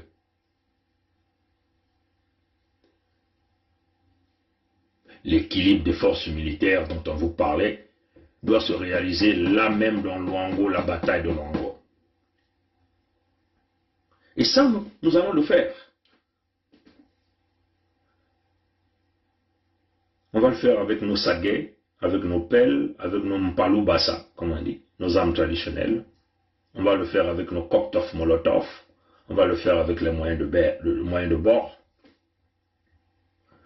On va le faire avec les techniques de guérilla, comme les Vietnamiens ont réalisé, récupérer les armes de l'ennemi et essayer d'agrandir notre cercle. Voilà le chemin à suivre, mes chers amis. Sinon, si vous allez vous contenter simplement à nous parler de vos plaintes, de vos pleurs de tous les jours, les Mboshi n'ont rien à cirer de ça. Ils s'en foutent éperdument. Mais quand vous allez commencer à mettre leurs intérêts dans la quiétude, c'est-à-dire que les coups de canon se tirent là dans Luango, dans Pointe-Noire, c'est cela. Parce que les clans Kondi et Nkata, vous croyez que vous êtes à l'abri, hein? Parce que là-bas, il n'y a jamais eu de coups de canon. Quand on dit les coups de canon, c'est les vrais coups de canon. Je ne dis pas les PMACA. Quand je dis les coups de canon, c'est-à-dire que l'aéroport de Agostino Neto est impraticable. Quand je dis les coups de canon, c'est-à-dire que le port de Pointe-Noire est dysfonctionnel. Quand je dis les coups de canon, c'est toute la ville qui brûle. Les enfants, les grands, tous ont des armes, sont sur le terrain pour chercher à s'autoprotéger, à défendre les terres. Quand j'ai dit les coups de canon, l'aéroport de Ngonzungu est impraticable. Quand j'ai dit les coups de canon, Nkaï est debout, Sibiti est debout, Kinkala est debout, Kwanza est debout, Lutete. Et nous avançons tous vers les plateaux chez les Bateke qui protègent Sasso pour aller déstabiliser Olombo. C'est-à-dire que on met cette entité Congo avec ses en feu. Et là vous allez voir que l'ONU va commencer à venir. Les Mboshi vont commencer, les Français vont commencer à chercher à trouver des solutions. La négociation, la véritable table. Parce que jusqu'à aujourd'hui, souvenez-vous, depuis qu'il y a eu ces fameuses tentatives de dialogue par Bongo, qui était le complice du Gabon, il y a une domination Mboshi qui s'exerce, une domination Mboshi qui continue d'avancer. On écrase sur tout le monde, on tue qui on veut. Il faut désormais, en plus il faut encore le dire, ce qui était grave, c'est que tous les militaires du Sud sont devenus des corrompus. Tous ceux que nous avons, des généraux, colonels, caporals, adjudants, ceux qui sont restés sont des corrompus. Ceux qui sont dans la diaspora sont des corrompus aussi parce que leur salaire continue de passer au Congo là-bas. Voilà pourquoi ils ne peuvent pas parler. Certains viennent parler mais ils ne font rien. Voilà pourquoi nous on ne peut pas faire confiance à ces gens-là. Parce que nous avons tenté des trucs, ça n'a jamais fonctionné, on a trahi plein de choses. Parce que tout le monde est corrompu. Nombreux parmi eux sont des réfugiés sur la place de Paris. Ils sont sous les services sociaux apparemment. Et leur salaire continue de passer au Congo. Des anciens fonctionnaires sudistes qui sont sur la place de Paris ou en Occident, leur salaire continue de passer. Ce sont ceux-là qui retardent la libération du Sud. Dès qu'ils ont une petite information, ils appellent leur partenaire Moshi pour faire passer l'information. Voilà comment nous avons été bloqués dans plusieurs chemins. La solution, elle est militaire, mes chers amis, pour protéger les terres du Sud.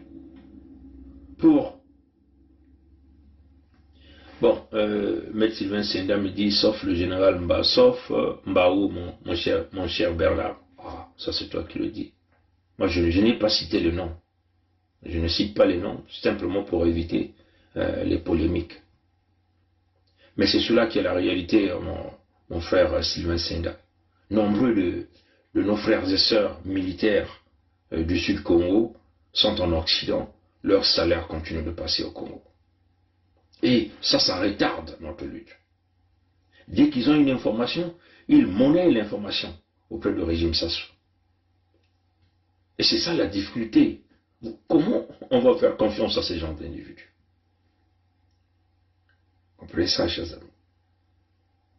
Mais nous encourageons le général Mbaou, et ça c'est d'ailleurs notre parole, et d'ailleurs nous saisissons l'opportunité. Nous demandons au général Mbaou de mettre son grade au service du Sud Congo. C'est ça que nous demandons. Que le général Mbaou, comme M. Sylvain Senda venait de citer son nom, mais là je vais donc interpeller mon aîné, le général Mbaou, qu'il mette son expertise militaire au service du Sud Congo. Ne comptez pas sur les Français. Les Français, c'est des criminels. N'allez pas pleurnicher chez les Français que les Français ou dans le pouvoir, comme le fait Boukadia, qui va pleurnicher chez les Français, que les Français lui donnent le pouvoir pour venir commander qui?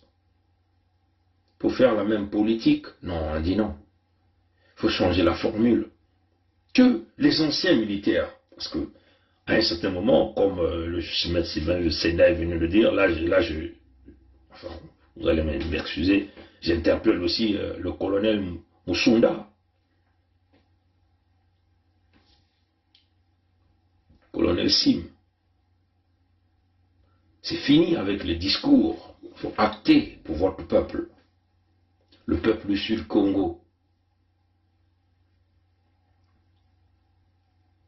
Il faut acter pour la libération de nos terres ancestrales. Il faut acter pour la protection de notre peuple, de nos ressources naturelles.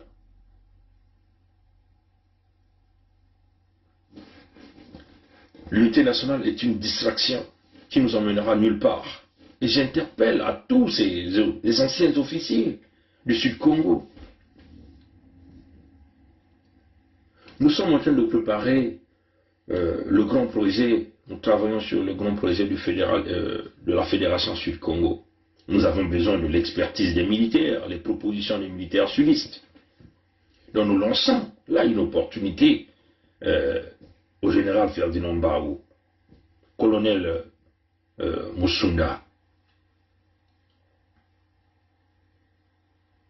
de nous faire une proposition. Comment veulent-ils que l'armée du Sud Congo soit structurée? Qu'ils nous donnent leurs propositions. Nous ferons des propositions en tant que civils, mais nous avons besoin de l'expertise des militaires. Et ça, nous le demandons à tous les anciens militaires du Sud Congo. Et moi, je vous en supplie. Oubliez l'unité nationale. Vous voyez, les Mboshi, oui, le général Mokoko, je le respecte, mais on dit qu'il est en prison. D'accord, j'accepte cette version. Okombi Salissa, on dit qu'il est en prison. D'accord, j'accepte cette version. Dabira, on dit qu'il est en prison. D'accord, j'accepte cette version. Mais ils sont vivants, mes chers amis. Ils sont vivants. Ils sont vivants parce qu'ils sont du Nord. Parce qu'il y a un pacte du Nord qui les protège. qui demande que ces gens-là puissent être gardés en vie. Kolela, Guy Parfait est où? Il est dans la morgue. Pourquoi? Parce qu'il est un suliste. Paul-Marie Mpoulet est où? Sous la terre. Parce que c'est un suliste. Augustin Kalakala est où? Il est sous la terre. Parce que c'est un suliste. Ce sont des jeunes brillants qui avaient une grande vision. Parce qu'ils sont simplement des sulistes. Il faut les écarter. Trop dangereux pour le pouvoir. Trop dangereux pour le fils qui veut vouloir mettre au pouvoir. Il faut les éliminer. C'est ça qui est malheureusement la réalité, mes chers amis. C'est une réalité. Et ça, ce n'est pas la fiction, mes chers amis.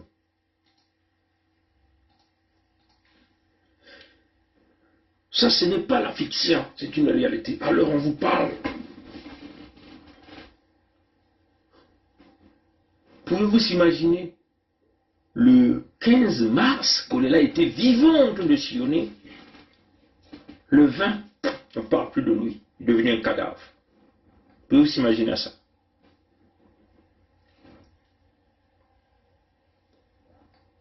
Le président Lissouba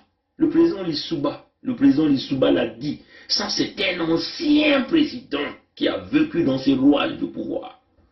Et il a parlé dans nos langues à nous, en Kikongo. Il a dit Kisaliabaka Kufwa Bampangi. Kisaliabaka Kufwa Bampangi. Kisaliabaka Kufwa Bampangi. Combien de nous sont morts, mes chers amis, au sud Congo? Regardez seulement tous les grands qui ont parlé avec un bon français lors de la conférence nationale souveraine. Nombreux parmi eux n'existent plus aujourd'hui. Il y a Luango. Jean-Pierre Tester Tikaya est où? Il est sous terre parce que c'est un sudiste. Mungunga Nkombongila est où? Il est sous terre parce que c'est un sudiste. Kolela Bernard est où? Il est sous terre parce que c'est un sudiste. Ah, mes chers amis, ça c'est une réalité. Le colonel Louembe, celui qu'on appelle le coq, celui qu'on appelait le coq, un militaire responsable, il est où? Sous terre parce que c'est un sudiste. Vous savez comment on l'a tué? Sassou a épulché sa peau. Il a épulché sa peau. Donc il le tuait à petit feu. Là, à l'état-major, à Pointe-Noire. Et ça, c'est devant le membre du clan Koni Nkata.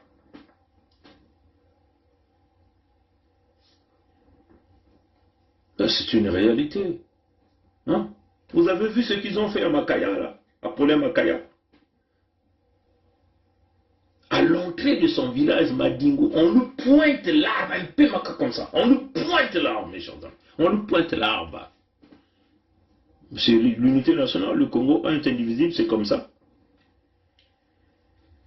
Hein?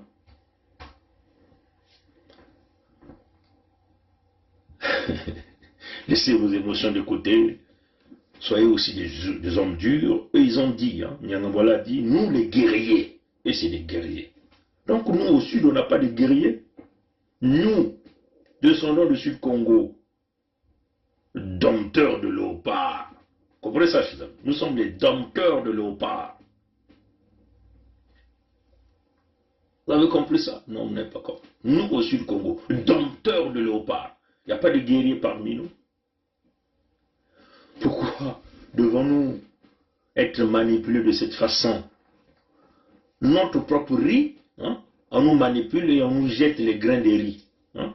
Notre propre riz, c'est ton sac de riz qui est dans ta maison. Le bandit arrive, il prend ce sac. Il dit, demain tu manges une seule graine, demain tu manges 2 graines. Après demain tu manges la moitié de la graine. Non. Mes chers amis, la solution elle est militaire. La solution elle est militaire. Comprenez que si les Nguesso sont là, parce qu'ils ont gagé les ressources naturelles du Sud-Congo, ils utilisent ça comme la stratégie de se pérenniser au pouvoir avec les ressources naturelles du Sud Congo, ce qui ne leur appartient pas. Donc vous aussi, vous pouvez faire la même chose. On vous le dit, chers amis. Vous dites, ce sont nos terres à nous, c'est notre peuple à nous. Notre peuple peut discuter, on peut travailler. Et vous choisissez le partenariat, ce que vous voulez. Et vous allez sur ce chemin. Voilà, on dit par exemple le colonel Ngoyo empoisonné par le Kiki. Alors que le colonel Ngoyo, là, on peut le dire que c'est son père adoptif. Hein. Comprenez combien de fois il est mort, il est mauvais. Ce même Kiki, là, a une maison à Walf, là-bas, à Pointe-Noire. Hein. Aucun gardien du Sud n'arrive chez lui, hein, parce qu'il y a des compagnies de gardiennage qui font le gardiennage. Et il a donné des instructions. Aucun garde du Sud doit être dispatché chez lui. Donc il n'y a que des mochis, ceux qui parlent lingala là-bas. Jamais un garde du Sud. Donc si tu as le nom de Tati, le nom de Pongi, tu as le nom de Inyumba, tu as le nom Moko, hein, Timba, hein. Tu peux pas aller là-bas. Tu as le nom Malonga, tu peux pas aller là-bas. Que des mochis qui partent là-bas. Comprenez ça, chers amis? Je tiens à vous dire, mes chers amis, à notre peuple, à nos aînés, qui pensent qu'il faut aller voir les Français pour que les Français les mettent là, vous commettez une erreur très grave. C'est une question d'intérêt. Hein? Il faut être réaliste, aller sur la table de discussion pour vous aussi, hein, chers amis. Si vous ne mettez rien sur la table, je dis bien, parce que beaucoup nous parlent un grand français avec des intellectuels qui réfléchissent. Si le mochi est là, parce que il a donné les richesses naturelles qui ne lui appartiennent pas aux Français pour que les Français le maintiennent là. Et puis, ce qui reste. Donc, vous aussi, ayant droit, vous devez faire la même chose. Pour apporter ce grand clash-là, il faut faire la guerre pour chasser Sassou, pour chasser les mochis. Il n'y a pas mille solutions. Vous qui nous dites, nous ne voulons plus la guerre, vous allez vous plaindre 1 million de fois. Rien ne se fera. Dieu ne descendra jamais. Les mochis vous disent que le ciel n'est jamais tombé. Nous sommes allés tuer dans le poule. Le ciel n'est jamais tombé. C'est ce que les mochis vous disent. Comprenez ça? Est-ce que vous comprenez ça? Les mochis vous disent que nous sommes allés tuer dans le poule, le ciel n'est pas tombé. Ce qu'il le dit, c'est Okemba Dominique Jean qui le dit. Donc, vous pouvez rester là à prier votre Dieu là, hein, de vos églises de réveil là, matin, midi, soir. Dieu n'est plus dans ces églises là. Vous le savez, on vous avait déjà dit l'église existe, vous n'avez jamais voulu écouter. L'église existe. C'est le diable qui règne dans le pandémonium. Vous êtes dans le pandémonium du diable. Hein, le pandémonium du diable. L'entité Congo avec c'est le pandémonium du diable. Où les démons vénèrent le Satan lui-même. Et Satan lui-même, c'est Sassou.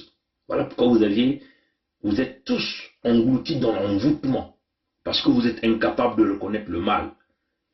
Tout ce que vous reconnaissez, c'est la souffrance. Et vous vous limitez à des petites plaintes. Et c'est tout. C'est le pandémonium du diable. Comprenez ça, chers hommes?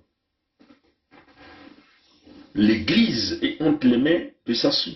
Souvenez-vous, Sassou a prêté serment devant la franc-maçonnerie. Il a dit, moi, Sassou Nguesso, je servirai l'intérêt de cette loge. Il a dit dans la vidéo.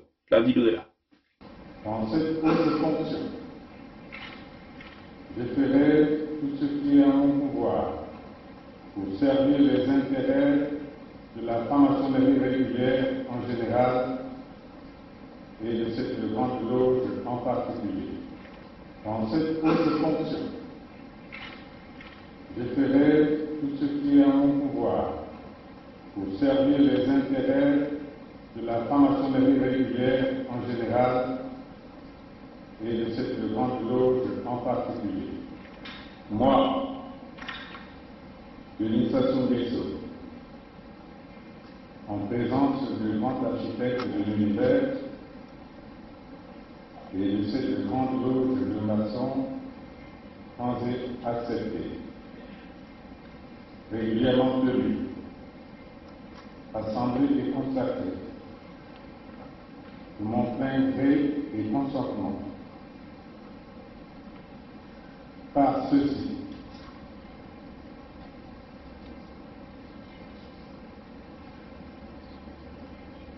Et sur ceci,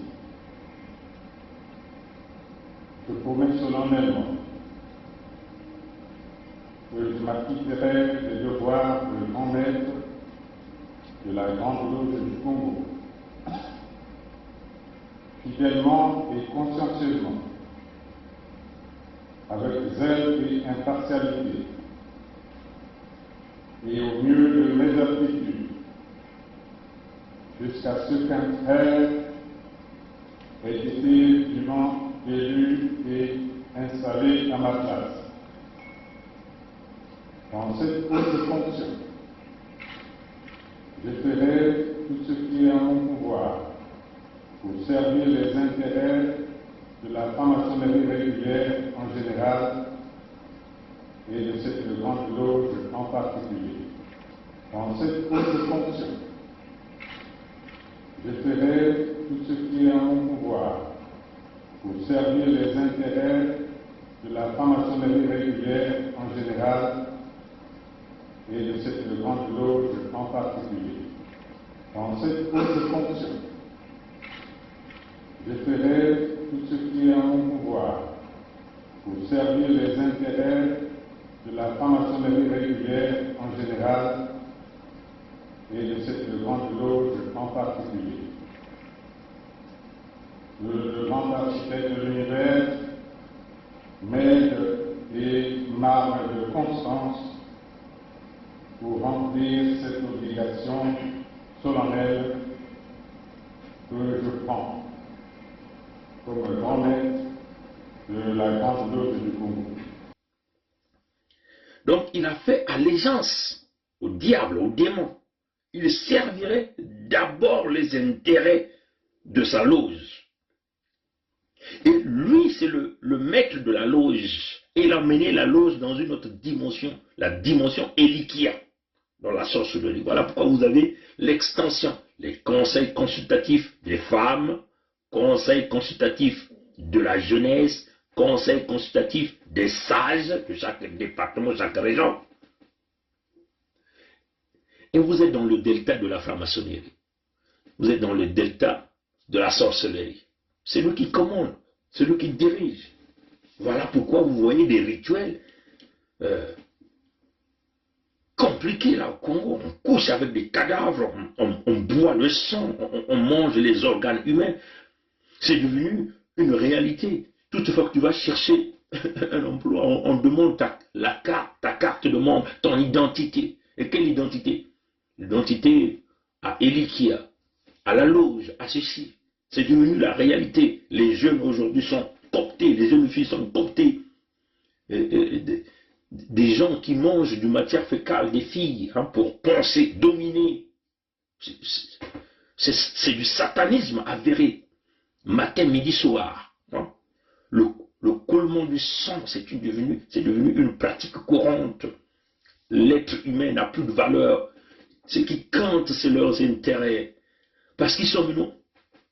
Ils ne sont plus dans la dimension humaine, mes chers amis. Ce n'est plus la dimension humaine. C'est la dimension sataniste. La dimension purement animale féroce. Est-ce que vous ne comprenez pas? Pour briser à ça, il faut amener la guerre. Il faut amener la guerre.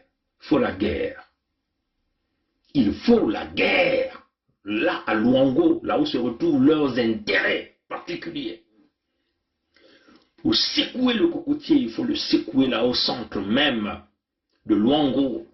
Et la bataille de Luango dont on vous dit doit être la guerre de Luango désormais. La guerre de Luango.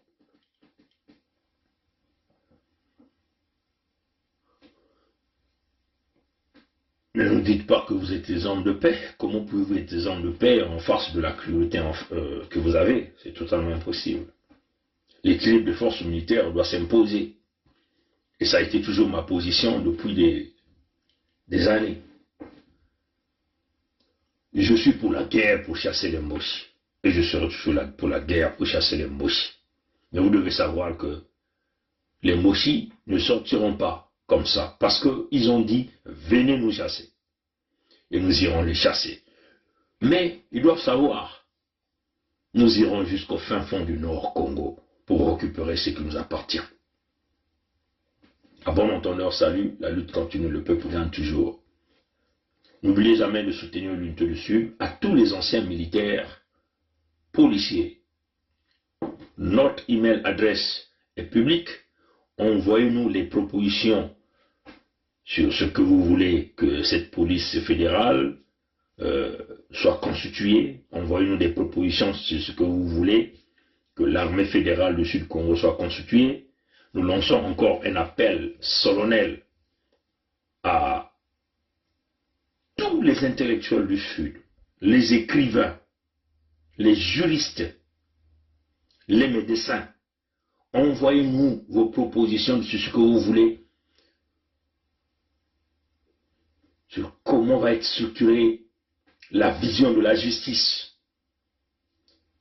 Envoyez-nous des propositions sur ce que vous voulez, sur ce que va être constitué le système de santé du Sud-Congo. Envoyez-nous des propositions. Notre email est public. Chaque vidéo sur YouTube, notre email est là. Chaque vidéo sur Facebook, notre email est là. Les écrivains congolais, emmenez des propositions. Les psychologues, les sociologues, les gens des métiers, envoyez des propositions. Les entrepreneurs, faites des propositions. Envoyez vos propositions. Vous comprenez, hein, chers amis? Ne venez pas nous dire que vous n'avez jamais été consulté. Là, on vous consulte. Envoyez-nous vos propositions. Parce qu'il ne faut pas qu'on dise, ouais, ils ont imposé, comme ils ont dit le manifeste. Envoyez des propositions. Envoyez-nous vos propositions.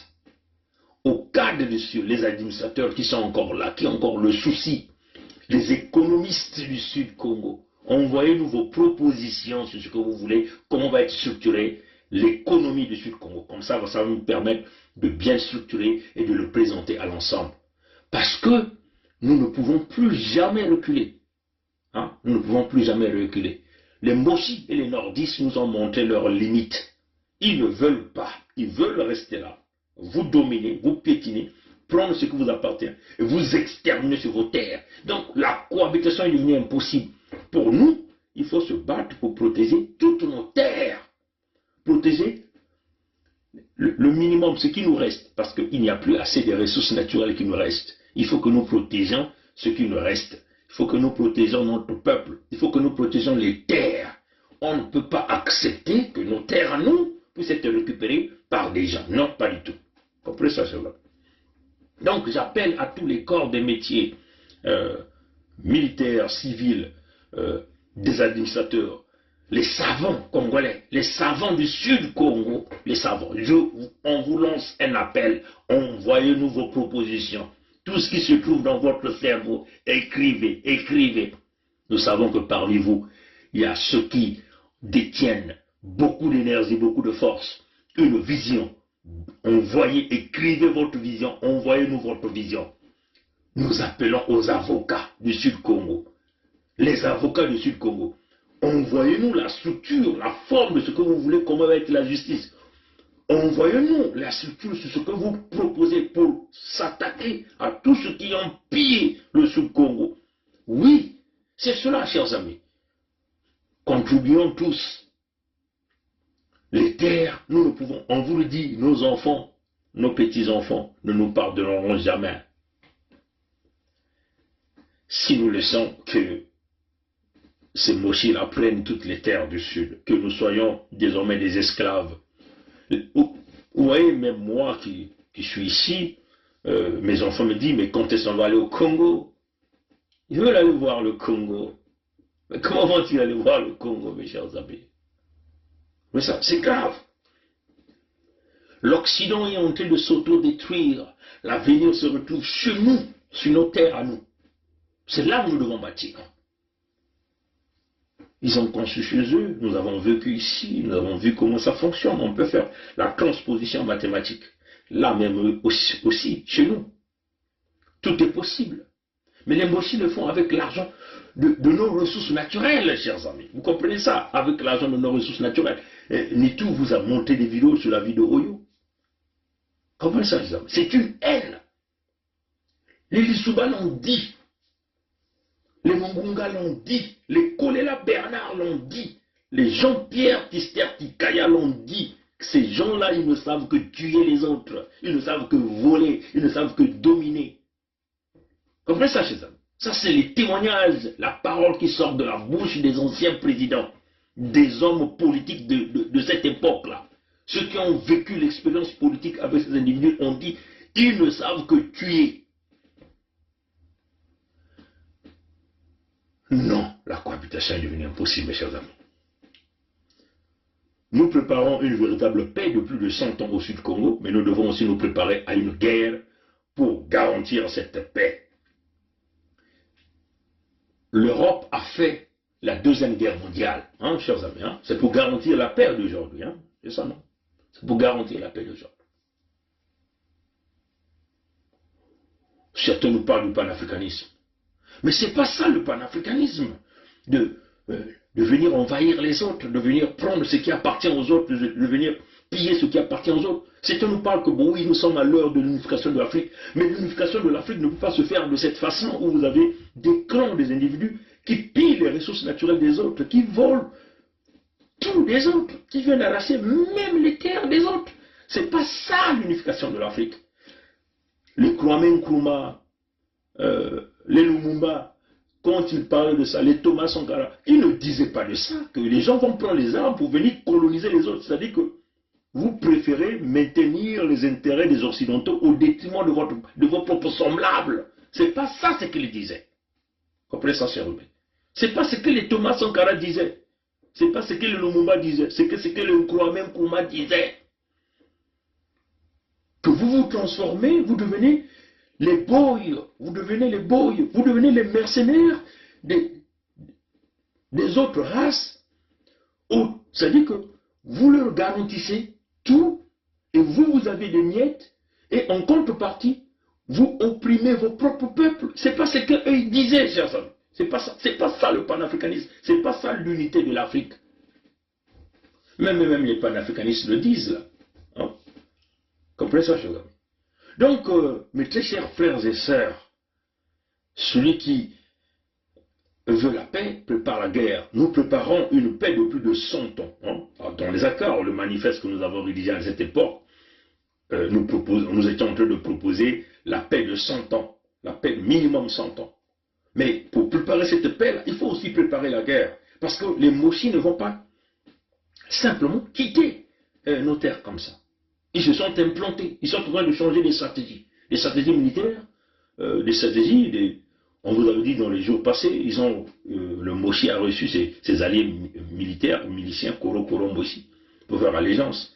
Donc ces stratégies qui sont en train de changer, c'est pour aller supporter son fils. Et nous, on ne peut pas se le permettre. Le point que nous devons cibler, c'est Pointe-Noire et Oyo. Oyo, pourquoi? Parce que Oyo, autour de Oyo, c'est là où il a mis toutes ses réserves en armes. Hein, comprenez ça, chers amis. C'est là où il a mis le fameux aéroport qui le reçoit du cargo, du matériel de guerre. Donc il faut rendre impraticable l'aéroport de Olombo. Hein. C'est-à-dire que cette piste ne doit pas être capable de recevoir un appareil militaire. Même un hélicoptère ne peut pas se poser sur cette piste. Raser les camps militaires là où il cache, là où il a placé ses caches d'armes, le port de Oyo, là où il cache aussi ses armes là-dedans, c'est ferme, hein, c'est ferme, parce qu'il cache aussi ses armes dans ses fermes. Et Pointe-Noire, c'est simplement parce qu'il y a beaucoup des intérêts des Mochi et de ses alliés là sur la ville de Pointe-Noire. Voilà pourquoi, aujourd'hui on vous parle, ils ont beaucoup plus concentré tous leurs efforts à vouloir protéger coûte que coûte la ville de Pointe-Noire. Voilà pourquoi le Moshi Sassou n'a jamais voulu que Pointe-Noire rentre dans une forme de tension. Nous devons occuper le port de Pointe-Noire. L'aéroport de Pointe-Noire doit être occupé. La base, bon, la stratégie, la géopolitique de Pointe-Noire, ça, on ne peut pas trop développer ça ici. Ces petites bases que nous avons, ces petits camps militaires, Makola, c'est très facile à neutraliser, c'est clair. Et puis nous devons dire aux pays de la sous-région, cette fois-ci, ne venez pas s'interférer, parce que si vous venez s'interférer, on va expandre le feu jusque dans vos pays. Comprenez ça, chers amis. La bataille de Luango doit se transformer dans la guerre de Luango, parce que c'est là où se concentrent tous les efforts de tout ce système mafieux. Qu'il s'agit des clans Kondi, les clans Kata, qu'il s'agit des gens des Pompidou, tout le monde a tous leurs intérêts là-dedans. On ne peut pas se permettre que le Moshi puisse avoir la protection du droit de veto des Chinois, la protection du droit de veto des gens des Pompidou, donc des Français, la protection du droit de veto des Russes. Là, c'est la fin des descendants du peuple Congo au Sud-Congo. Pour prévenir tout ça, il faut donc pousser le Conseil de sécurité de l'ONU à siéger sur l'affaire du Sud-Congo. Pour pousser le Conseil de sécurité à siéger sur l'affaire du Sud-Congo, il faut amener la guerre à Pointe-Noire et à Luango. Celui qui veut la paix prépare la guerre. Nous préparons une paix dans le contexte du fédéralisme démocratique au Sud-Congo. Il nous faut la guerre pour chasser les Moshi. Pour le moment, d'une manière, c'est-à-dire qu'il n'y a aucune possibilité de négociation avec les brigands, parce que les brigands sont dans la posture d'occupation. Les brigands sont dans la posture de s'armer. Les brigands sont dans la posture d'être encadrés par des rebelles, des mercenaires qui les ont autour d'eux. Les brigands sont dans la posture de pouvoir... Chers amis, je voulais même terminer, mais c'est inimaginable, chers amis. Comment pouvez-vous expliquer que le FMI, le Fonds monétaire international, la Banque mondiale, le Club de Paris, le Club de Londres, le Palais de l'Élysée, la Maison Blanche, toutes ces organisations savent que le Moshi Sassou a tué. Il y a eu génocide dans le pôle. Tout le monde sait qu'il a placé l'entité Congo avec ses dans la banqueroute économique, chers amis. C'est-à-dire qu'aucune manœuvre, lui-même il est dit quand il est parti en Russie, un pervers narcissique, il dit, le président, il perd le sommeil. Quand la fin du mois arrive, je collecte les bouts. Bon, vous voyez qu'il vous dit qu'il est incapable de diriger.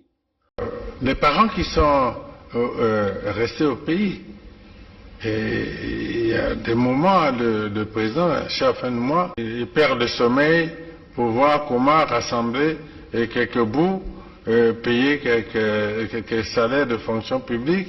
Parfois on paye à tour de rôle. Il y a un premier noyau, puis un deuxième, puis un troisième, et puis bon, on constate les parents qui sont restés au pays. Et il y a des moments, le président, chaque fin de mois, il perd le sommeil pour voir comment rassembler quelques bouts, payer quelques salaires de fonction publique. Parfois on paye à tour de rôle. Il y a un premier noyau, puis un deuxième, puis un troisième, et puis bon, on constate les parents qui sont restés au pays. Et il y a des moments, le président, chaque fin de mois, il perd le sommeil pour voir comment rassembler quelques bouts, payer quelques salaires de fonction publique. Parfois on paye à tour de rôle. Il y a un premier noyau, puis un deuxième, puis un troisième, et puis bon, on constate... Mais il refuse de démissionner. Mais il le confesse de sa propre bouche, il le dit de sa propre bouche, que lui, il perd le sommeil. Quand la fin du mois arrive, il collecte les bouts pour payer. Donc, il vous démontre son incompétence, son idiotie. Les parents qui sont restés au pays, et il y a des moments, le président, chaque fin de mois, il perd le sommeil pour voir comment rassembler quelques bouts, payer quelques salaires de fonction publique. Parfois on paye à tour de rôle. Il y a un premier noyau, puis un deuxième, puis un troisième, et puis bon, on constate les parents qui sont restés au pays. Et il y a des moments, le président, chaque fin de mois, il perd le sommeil pour voir comment rassembler quelques bouts, payer quelques salaires de fonction publique. Parfois on paye à tour de rôle. Il y a un premier noyau, puis un deuxième, puis un troisième, et puis bon, on constate... Bon, il est incapable de diriger, il est incapable de pouvoir donner au peuple, comprenez ça.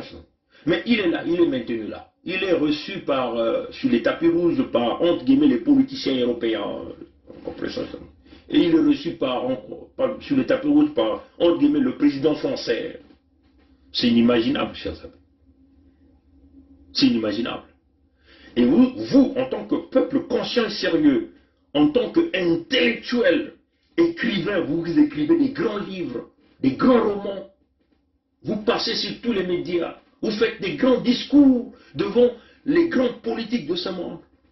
Vous êtes incapable en un instant, prendre votre cerveau et regarder ce discours de Sassou quand il dit, lui, il perd le sommeil. Quand la fin du mois arrive, il collecte les bouts. Bon, il procède, il finit avec la première... Vous êtes incapable de connecter votre cerveau à comprendre qu'il y a véritablement un problème. Cet homme doit quitter. Les parents qui sont restés au pays, et il y a des moments, le président, chaque fin de mois, il perd le sommeil pour voir comment rassembler quelques bouts, payer quelques salaires de fonction publique. Parfois on paye à tour de rôle. Il y a un premier noyau, puis un deuxième, puis un troisième, et puis bon, on constate les parents qui sont restés au pays. Et il y a des moments, le président, chaque fin de mois, il perd le sommeil pour voir comment rassembler quelques bouts, payer quelques salaires de fonction publique. Parfois on paye à tour de rôle. Il y a un premier noyau, puis un deuxième, puis un troisième, et puis bon, on constate... Vous préférez l'allégeance, le respect. Vous appelez même les gens pour qu'on aille voter pour lui, pour qu'on aille voter, les gens aillent voter. Non, vous les mathématiciens du Sud-Congo, vous êtes dans les experts, dans les intégrales, triples intégrales. Hein? Vous êtes incapable de faire l'intégration du cerveau de Sassou et de tout ce système qui le protège. Vous, entre guillemets, le militaire qui a fait une formation, qui a prêté allégeance, qui a porté l'uniforme pour défendre le peuple. Le rôle du militaire, c'est cela, défendre les intérêts du peuple. Vous avez refusé en un instant de déconseiller un peu votre cerveau pour dire, mais là, il y a un problème.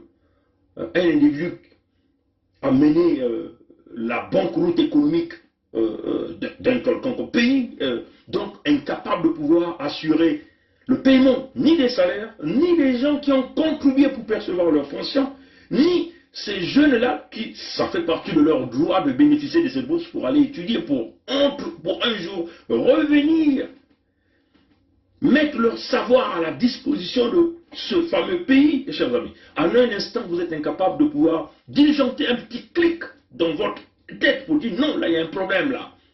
Là il y a un problème. À la place, vous acclamez la bêtise, vous encouragez. Et là, vous êtes en train de donner un espace à un étranger zaïrois qui a déjà montré ses preuves dans la fraude, la corruption, les crimes, parce qu'il faut le dire que Bruno Osebi a été tué par ce même fameux Christian, Borja Samba. C'est Borja Samba, le journaliste de la télé Foufou qui était décédé, a été tué par Denis Christel, les chers amis. Mais de quoi parlez-vous, mes chers amis? Vous parlez de quelle unité nationale? Nous pensons que chaque enfant du Sud doit se lever véritablement, mes chers amis. C'est notre peuple qui est en voie d'extinction, on vous le dit, mes chers amis. C'est nos terres que nous allons perdre. Nous faisons face à 6 millions. Ils vont aller chercher les Zaïrois, pas à Kinshasa, ils vont aller les chercher dans les provinces. Comprenez ça, chers amis? Est-ce que vous savez que c'est le Moshi Sassou qui a affrété le cardinal Bosengo en France pour se faire soigner à l'hôpital américain à ses frais? Alors que la RDC est une fois plus riche que le Congo, que l'entité Congo avec C. Est-ce que vous savez que quand il y a eu le volcan Nyarongoma, je ne sais pas trop le nom, il a affrété des cargos là-bas, des vivres. Bon, je ne dis pas que l'humanitaire est mauvais, mais regardez les conditions qui se passent chez nous là, hein, chers amis. Bon, mais, attendez, mais les intellectuels du Sud-Congo, où êtes-vous là quand vous voyez qu'on affrète des véhicules haut de gamme de Brazzaville pour venir se faire réparer à Paris? Où êtes-vous quand vous entendez que même des chiens sont évacués là à Paris pour se faire soigner? Et les chiens meurent, repartent encore par Air France pour être enterrés au Congo. Et tout ça, c'est avec les fonds du Sud-Congo. Mais les intellectuels congolais, où êtes-vous? Vous ne savez pas que Sassou Nguesso est un partenaire à l'hôpital américain de Paris? Ça fait déjà plus de 10 ans qu'il est partenaire. Il est partenaire à cet hôpital. Donc, toutes les fois qu'il envoie, entre guillemets, les membres de sa loge se soigner sur la place de Paris, il perçoit un pourcentage. Il est partenaire aussi. Ça signifie que quoi? Ils doivent emmener les organes, livrer les organes des Congolais, là, à l'hôpital américain de Paris. Comprenez ça, chers amis? Il est partenaire, ça signifie quoi? Il détient aussi la licence sur qui doit vivre, qui doit mourir. Donc tous ces patients qu'il envoie en partant de son entité Congo avec C pour venir se soigner sur l'hôpital américain. Donc il contrôle les médecins. Il peut dire à n'importe quel médecin, injecte ceci et un tel. Est-ce que vous comprenez ça? Donc vous, même les faux cadres de PCT qui partez vous soigner à cet hôpital, là vous êtes content de prendre des avions médicalisés pour aller se soigner à l'hôpital américain. Mais ça se vous contrôle, il a toute votre santé dans vos mains. Est-ce que vous comprenez ça, la gravité? Nombreux viennent là, ils sont contents de venir se soigner. Vous savez qu'est-ce qu'on vous injecte là-dedans? On vous le dit, chers amis. Donc, il a le contrôle de vous. S'il ne peut pas vous avoir à l'entité Congo avec C, il a votre contrôle. À l'hôpital, là, vous allez vous soigner. Comprenez ça, cher? Alors, nous pensons que trop c'est trop. Il faut qu'il y ait le clash pour une véritable discussion arrive, mes chers amis. Tant que nous ne sommes pas dans ce clash, c'est ce que nous voulons dire à nos militaires, à nos anciens militaires, c'est ce que je veux dire à mon aîné Simon-Pierre Moussunda, hein, à mon aîné Simon-Pierre Moussunda, le colonel Simon-Pierre Moussunda. J'ai beaucoup de respect pour ce monsieur, parce que c'est un militaire formé, grand frère. C'est fini avec les discours, positionnez-vous. C'est dans le bras de fer qu'on trouve la solution. Comprenez ça, chers amis? Les Gbagbo a eu du mal avec les Soro. Les Soro ont eu l'évolution parce qu'ils ont posé le bras de fer. Ils sont allés à Marcoussis discuter. Mais avec l'affaire du Congo, ça doit se régler à l'ONU pour que ça soit mondialement connu. Posons des actes, les véritables actes. Ne vous attendez pas au soulèvement populaire. Pourquoi? Parce que ce peuple-là est tout d'abord envoûté. Le peuple est dans l'envoûtement. Souvenez-vous, on vous a dit, l'entité Congo avec c'est le pandémonium du diable. C'est le pandémonium. L'envoûtement est généralisé. Ça souffre des pratiques mystiques. Tous les jours. Tout le monde est dans la sorcellerie là-bas. Personne ne peut parler parce que autour de chaque individu, autour de lui, il a au moins 5 sorciers, les membres de sa propre famille, obligés de se connecter à une loge pour manger, pour prétendre trouver un emploi, d'ailleurs qu'ils ne trouvent même pas le salaire. Vous comprenez ça, Jérôme? Donc c'est l'envoûtement généralisé. Ce peuple-là ne pourra jamais se soulever si et seulement s'il n'y a pas des coups de canon qui se font tirer là-bas. Vous comprenez ça, chers amis? Comprenez ça, chers amis? Neutraliser la ville de Pointe-Noire, c'est éclabousser le clan de Makola. Le département aéroportuaire qui est là, la base, la marine qui est là au port de Pointe-Noire, militairement Pointe-Noire est déjà entre les mains. Et rendre impossible l'aéroport Agostino Neto et surveiller les côtes pour que les Français qui sont au Gabon ne viennent pas sauvegarder Sassou. Fermer la route des cabinets pour que cette fois-ci les Angolais ne viennent pas. Et nous osons croire que l'Angola cette fois-ci ne va pas jouer ce rôle de venir sauvegarder le criminel Sassou qui a l'habitude de tuer les sudistes. Il nous faut la guerre. Brûler Pointe-Noire pour pousser ces gens-là sur la table de négociation. Voilà la position. Et ça, c'était aux militaires de le dire. Ils ont peur de le dire, je ne sais pas pourquoi. Ils ont des couilles solides plus que les miens.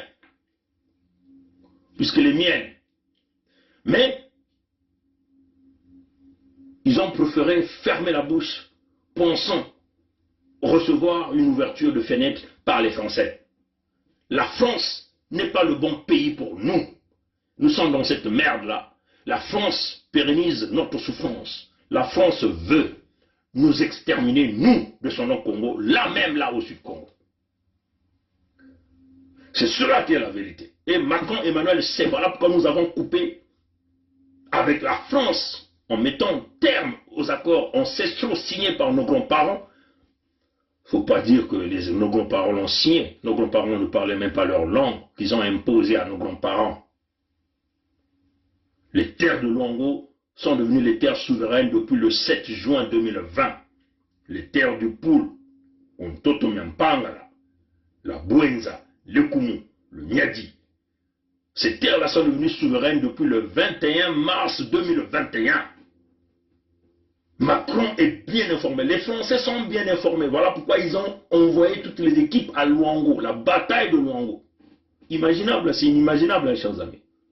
Pouvez-vous penser que Adada, qui est l'ambassadeur de Sassou sur la place de Paris, peut aller regarder, rendre visite au système de sécurité de la ville de France, les services de sécurité français, ou les services de renseignement français, en visite officielle pour venir voir le contrôle? Vous pouvez s'imaginer à ça? Pourquoi il a envoyé donc son ambassadeur là pour aller à Pointe-Noire? L'ambassadeur de France au Congo, son Excellence François Barato, a effectué un séjour de travail ce jeudi 3 juin 2021 à Pointe-Noire. L'occasion pour le diplomate français de visiter certaines structures publiques et privées de la place. À commencer par le Centre régional de sécurité maritime de l'Afrique centrale, CRESMA. Ici, il a touché du doigt le fonctionnement de cette structure à caractère sécuritaire avec la possibilité d'être édifiée sur la piraterie, le brigandage et le mouvement de navires au niveau de la sous-région. Aussi, cette visite a eu pour mérite de montrer comment la France est intéressée à la sécurité maritime au sein du golfe de Guinée. Lorsqu'on sait que les voies maritimes jouent un rôle important en ce qui concerne les échanges commerciaux entre pays. François Barato, dans le même droit fil, s'est entretenu avec la direction du port autonome de Pointe-Noire pour bien sûr parler des questions liées au développement de cette structure portuaire. Puis, il a continué sa série d'entretiens avec la société de pêche Topico, sans oublier celle de Guénin. Au sortir de ces échanges interactifs, l'ambassadeur de France au Congo a dégagé les enjeux de son séjour à Pointe-Noire. D'abord, pour mon information personnelle, me rendre compte de l'importance de cette installation du port autonome de Pointe-Noire et toucher du doigt les réalités des problèmes, des solutions, des perspectives. Et encore une fois, parler du port autonome de Pointe-Noire, parce que je crois que c'est vraiment un des atouts du Congo.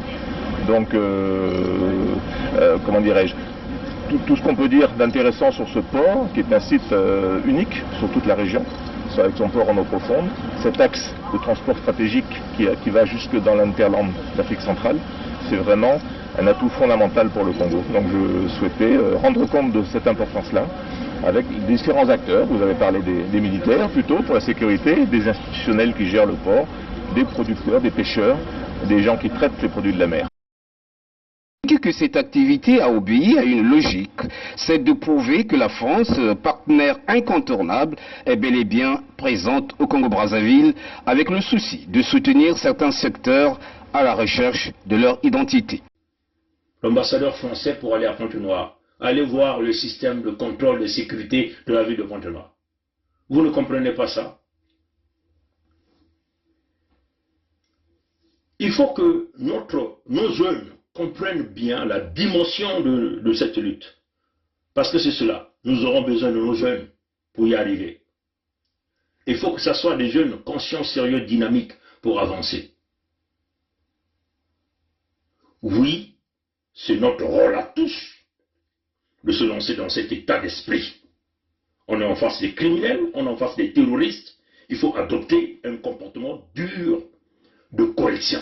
Voilà notre position. Celui qui veut la paix prépare la guerre. Préparons-nous à la guerre parce que nous voulons stabiliser le Sud-Congo.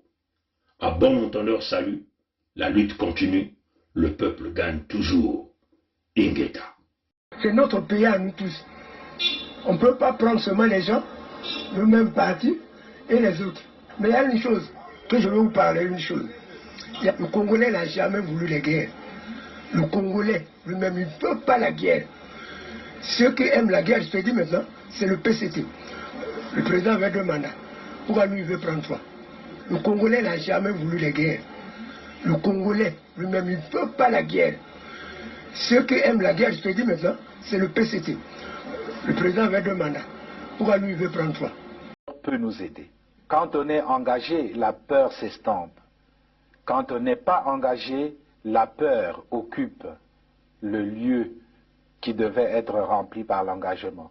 Je pense aux sportifs engagés, je pense aux militaires engagés, je pense aux femmes engagées dans leur ménage, engagées dans l'éducation de leurs enfants. Elles n'ont pas peur. Elles n'ont pas peur. Les engagés n'ont pas peur. Et si nous, Église aussi, nous étions engagés, nous n'aurions pas peur. Même sans être Saint Ignace qui désirait le martyre, nous serions audacieux pour dire aux politiciens, même aux politiciens de nos ethnies propres, que ceci n'est pas bon. Quitte à ramasser des gifles, quitte à être persécuté, mais on n'aurait pas peur. Je pense que la peur, c'est l'expression d'un vide, d'un manque d'engagement. Et donc d'un manque d'amour. Parce que celui qui aime ne peut pas ne pas s'engager. Quand on aime Dieu, on s'engage. Quand on aime la nation, on s'engage. Quand on aime les autres, on s'engage. Quand on n'aime pas, pourquoi s'engager? Et je vous dis, aujourd'hui, je vous le dis, nous avons eu le général Dadira, moi et le colonel Bongo, qui était à la sécurité militaire. Nous avons eu à rendre compte au cours d'une réunion de commandement présidée par le président de la République de ce que des assassinats étaient commis et qu'il fallait prendre les mesures pour faire cesser cet état de choses.